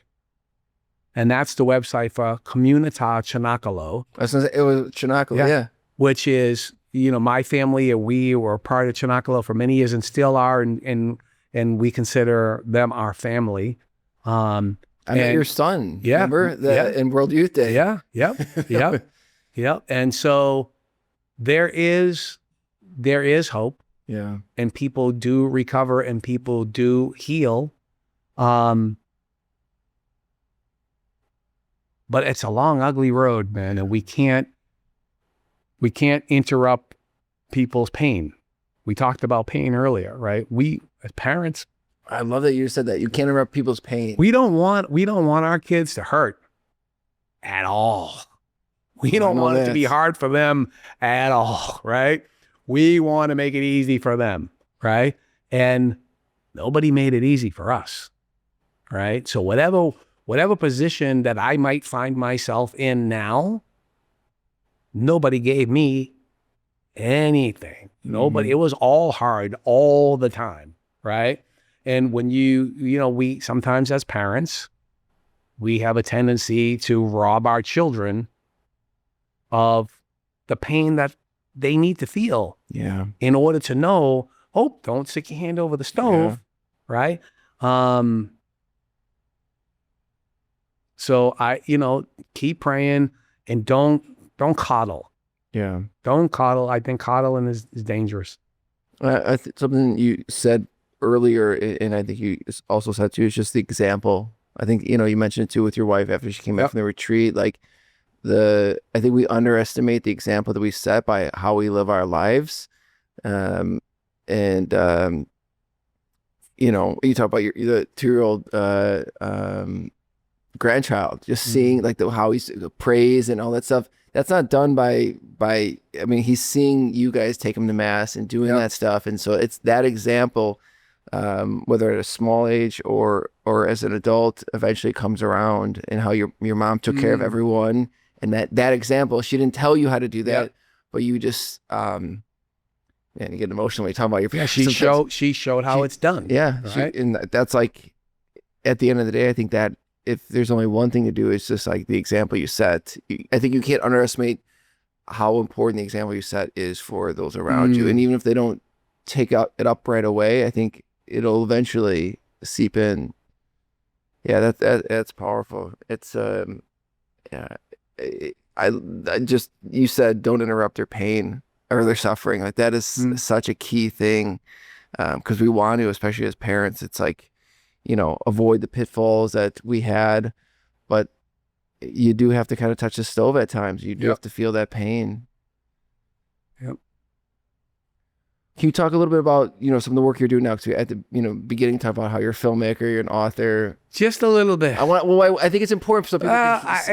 I made decisions related to my work several years ago. That I wanted to try to, I made a bunch of films on the opioid epidemic, right? During the opioid epidemic, right? And, we found this space, this need, right? For a tool to create conversation, for people to talk about this thing that was killing their children, that they were petrified of. But people were putting their head in the sand and saying, if I don't acknowledge this thing, it won't penetrate the walls of my house, right? And so I did that. I made a bunch of those. I made some secular stuff in the beginning, and I was not happy. I was like, I can remember I took my wife to a movie premiere of a film that I made. Bunch of recognizable faces, all this, hard rock movie premiere, blah. And we get there and the movie came on and I had to leave. I was like, I can't watch this. And I cannot watch this sitting next to my wife, right? It was like, it just wasn't, it wasn't pornography, but it wasn't far from it. I mean, it was, it's a regular, like an R-rated secular movie. And I was like, I can't do this anymore. This is not gonna work for me. And so that's when I started making the addiction films. And I decided that if it wasn't going to serve God and or humanity in some capacity, I didn't want no part of it. Yeah. And so my first faith film was a film on addiction with a faithful solution. And I did that with Our Sunday Visitor. And I did it, somebody got in my ear, they were on the board at Our Sunday Visitor and was saying to me, you need to write a book. And I was like, I don't want to write a book. I said, do people even read books? Like, what is this book thing you're talking about? And he said, well, why don't you just come and meet with them? I said, okay. And I had a plan. I had a script in my pocket when I went to meet with them. And my goal was to convince them, you are a distributor of films, Catholic films, and you don't even know it yet because you have access to an audience. And we went back and forth, and ultimately I left there that day with a deal to write a book and do the film. And it was the most fulfilling professional experience I ever had. We had priest on set every day. We had mass available to everybody on the set. And it wasn't like all Catholic people working on this movie. And it was like young hipsters, like in Miami, they're not thinking about Jesus, but, and this was COVID and we locked ourselves in on a campus, an old Catholic high school campus and lived there and shot the film. That's cool. And like people were like just, you know, floating around the hallways at night and you'd be like, hey, good night, dude. And they'd be like, God bless you. And they're like, what'd you say? Like something was happening. It was touching the people. And we weren't beating nobody over the head. We were just being unapologetically Catholic. That's it. Right. And so I said, wow, I think I really stepped into something here. And then I was afforded the opportunity to be involved in the Mother Teresa film, No Greater Love. And brother, when I tell you that, I knew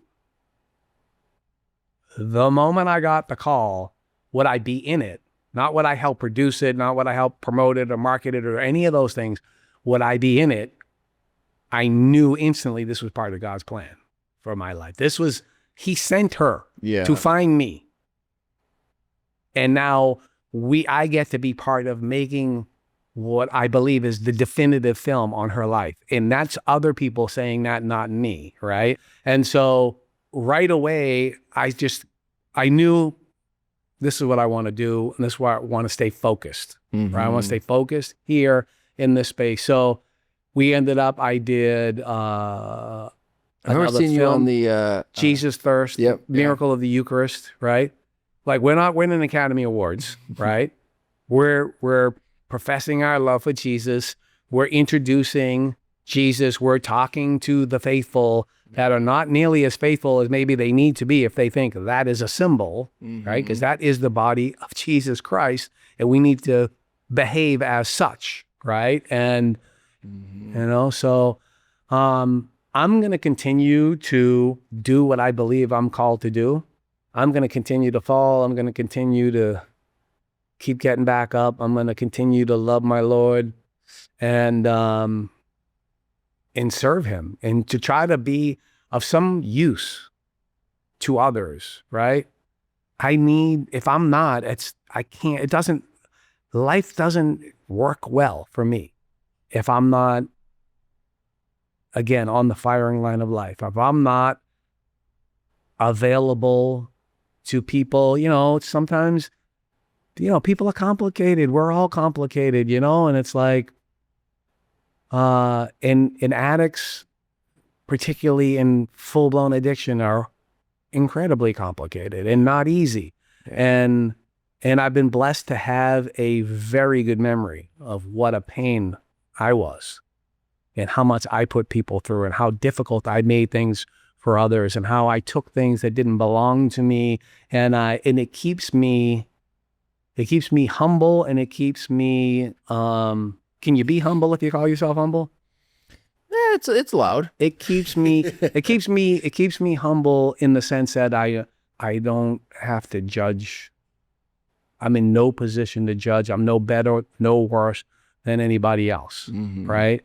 And I get to keep this wonderful gift as long as I continue to share it with others. Yeah. You know, just as we wrap up, I'd be curious to know, like, you have many years ahead of you still. Is there anything just kind of like, you know, you mentioned some projects that are on the horizon next, but like, what would be kind of blue sky stuff you'd want to still do, things that you know, you're hoping to do? Blue skies for me is maybe 8 or 9 more grandchildren. And getting to live either with them or in very close proximity to them. You know, it's,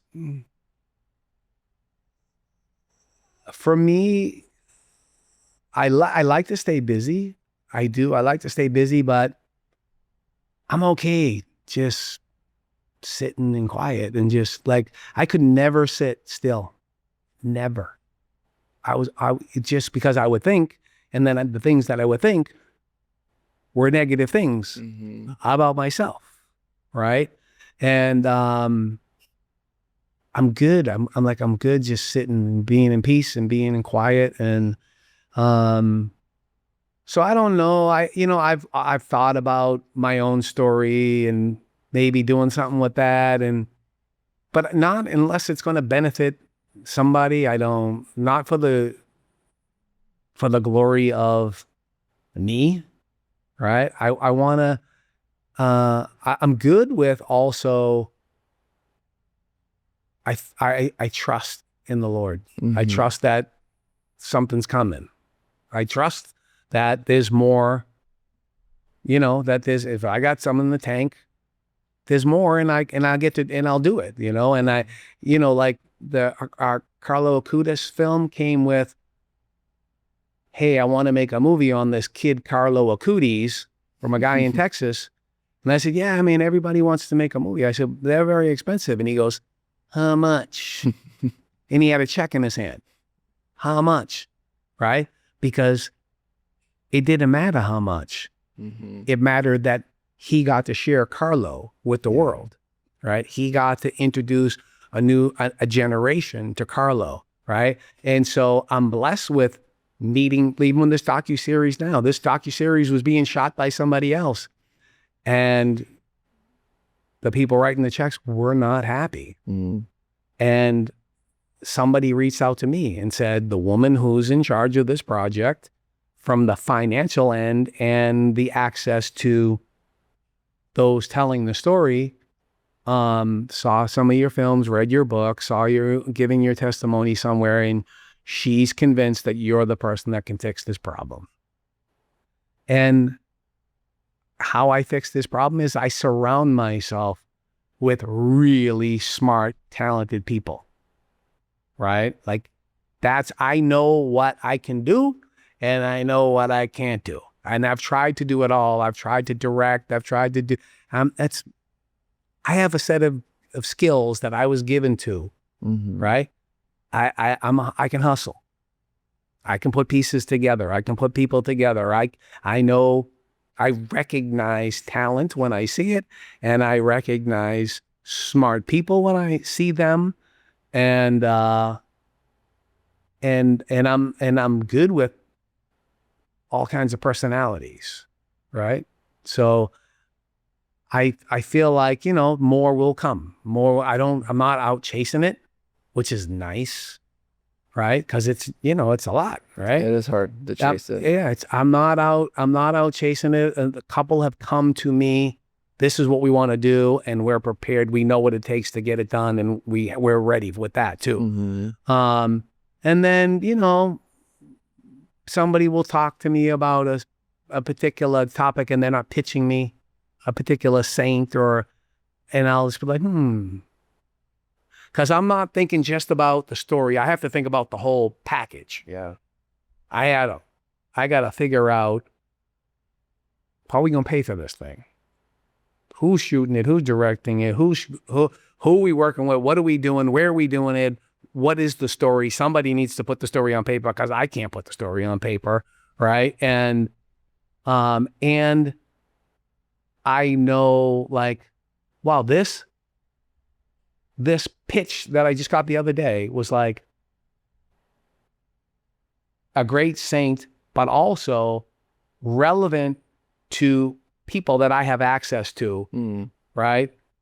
Like Cuban American people that are my family and friends, and that I live with in Miami, that have resources and would love to tell this story, because it's very Cuba central, right? And it related to the faith, which they've been robbed of, right? So sometimes it will just all make sense, right? And it wouldn't be something I'd be sitting at home thinking, oh, I want to make a film about this saint or that saint or this or that. I don't want to do secular. I want to be unapologetically Catholic, and let the chips fall where they may. I think that's the best way to think about it. Let God work through you as he continually does, and he'll bring the right projects. My mom always says, just give it to the Lord, and he'll bring the right people in front of you at the right time. And just trust in the Lord. I think that's, at the end of the day, that's the most important thing. So that's good. And the older I get, I don't feel like I need 20 projects going at the same time. I always needed that. I always needed multiple things happening all at the same time. And I don't feel like I need that anymore. I feel like, again, because I can sit and because I can enjoy other things that are more meaningful, my family, my grandchildren, that's the priority. Yeah. The other stuff is a luxury. Yeah. Yeah.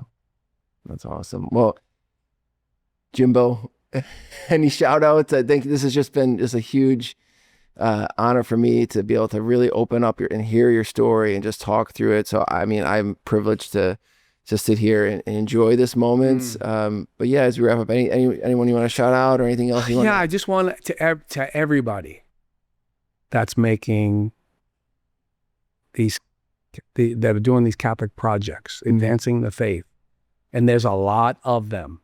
And the folks that are willing to step in front of the camera, because we see them again and again, and for a reason. For a reason, right? Because they are so versed in our faith. But, you know, I'm blessed to have guys that are just starting out, that are just, you know, like the guy who made the Maximilian Kolbe film. Oh, the Ambrosi, yeah. Blew me away.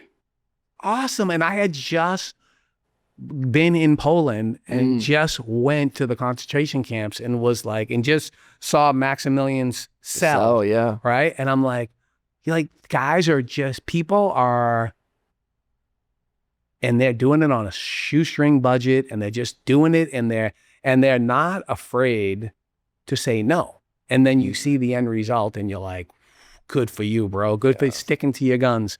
So the folks on social media, the folks, you know, making films, making docs, making animated series, it's so inspiring, I think is the right word, to see people rooting for each other to be successful, because it's not about them. It's about the guy. It's about who we're all looking towards and who we're all pointing towards, right? And people are rooting for each other because when you're successful, we're all, the Catholic faith is successful. People are learning and experiencing more and deeper and richer they become in our faith. And so I'm blessed to be part of that process. And I'm blessed to know some of these really talented, humble people like yourself. We won't start. I mean, Spirit Juice, shout out to Spirit Juice, right? Because we talked years ago and tried to get something, and it didn't work out, but it was genuine, and there was a mutual respect and a joy to just talk it through, see where it goes, and we see each other along the way. And it's not like, hey man, like, well, you do that. Well, it was, hey brother, how you doing, man? What's happening? Like, what are you up to, right? And that's what I want to be a part of. I don't want to be competing with people. I don't want to. I compete on the golf course and lose. I don't want to compete with people who are trying to advance the cause of our faith and our Lord. Amen to that. Amen to that. Well, thank you so much. Thank you, You're doing brother. God's work. I don't know. God bless you. We could end in a prayer. Absolutely. All right. Father, Son, Holy Spirit. Amen. God, we thank you so much for this time together. We thank you for Jim. We thank you for his ministry. We thank you for his witness in life, bringing him through the hard times to where he is now, to be a light to others, to show that no matter where you've been or where you go through, God's always going to be there. And we pray for those that are watching this. We pray for parents that are concerned about their children, that you let them know that it's all in God's timing. And we ask that you give safe travels for Jim back home, to his family, for his grandchildren, and all those who watch this that are yearning for something more. Praise in Jesus' name. Amen. Amen. Our Son, Holy Spirit. Amen. All right. Thank you. Thank you for watching. If this lit something in you, please share it. If you're watching us on YouTube, like, subscribe. If you're listening to us on Spotify or Apple, give us a review. It's super helpful. Help share the word. And if you know someone that's been struggling and had similar experiences, share this with them, because people's witnesses is how we get along. As you heard earlier, that's the way we kind of give each other a little bit more hope. So thank you again. God bless.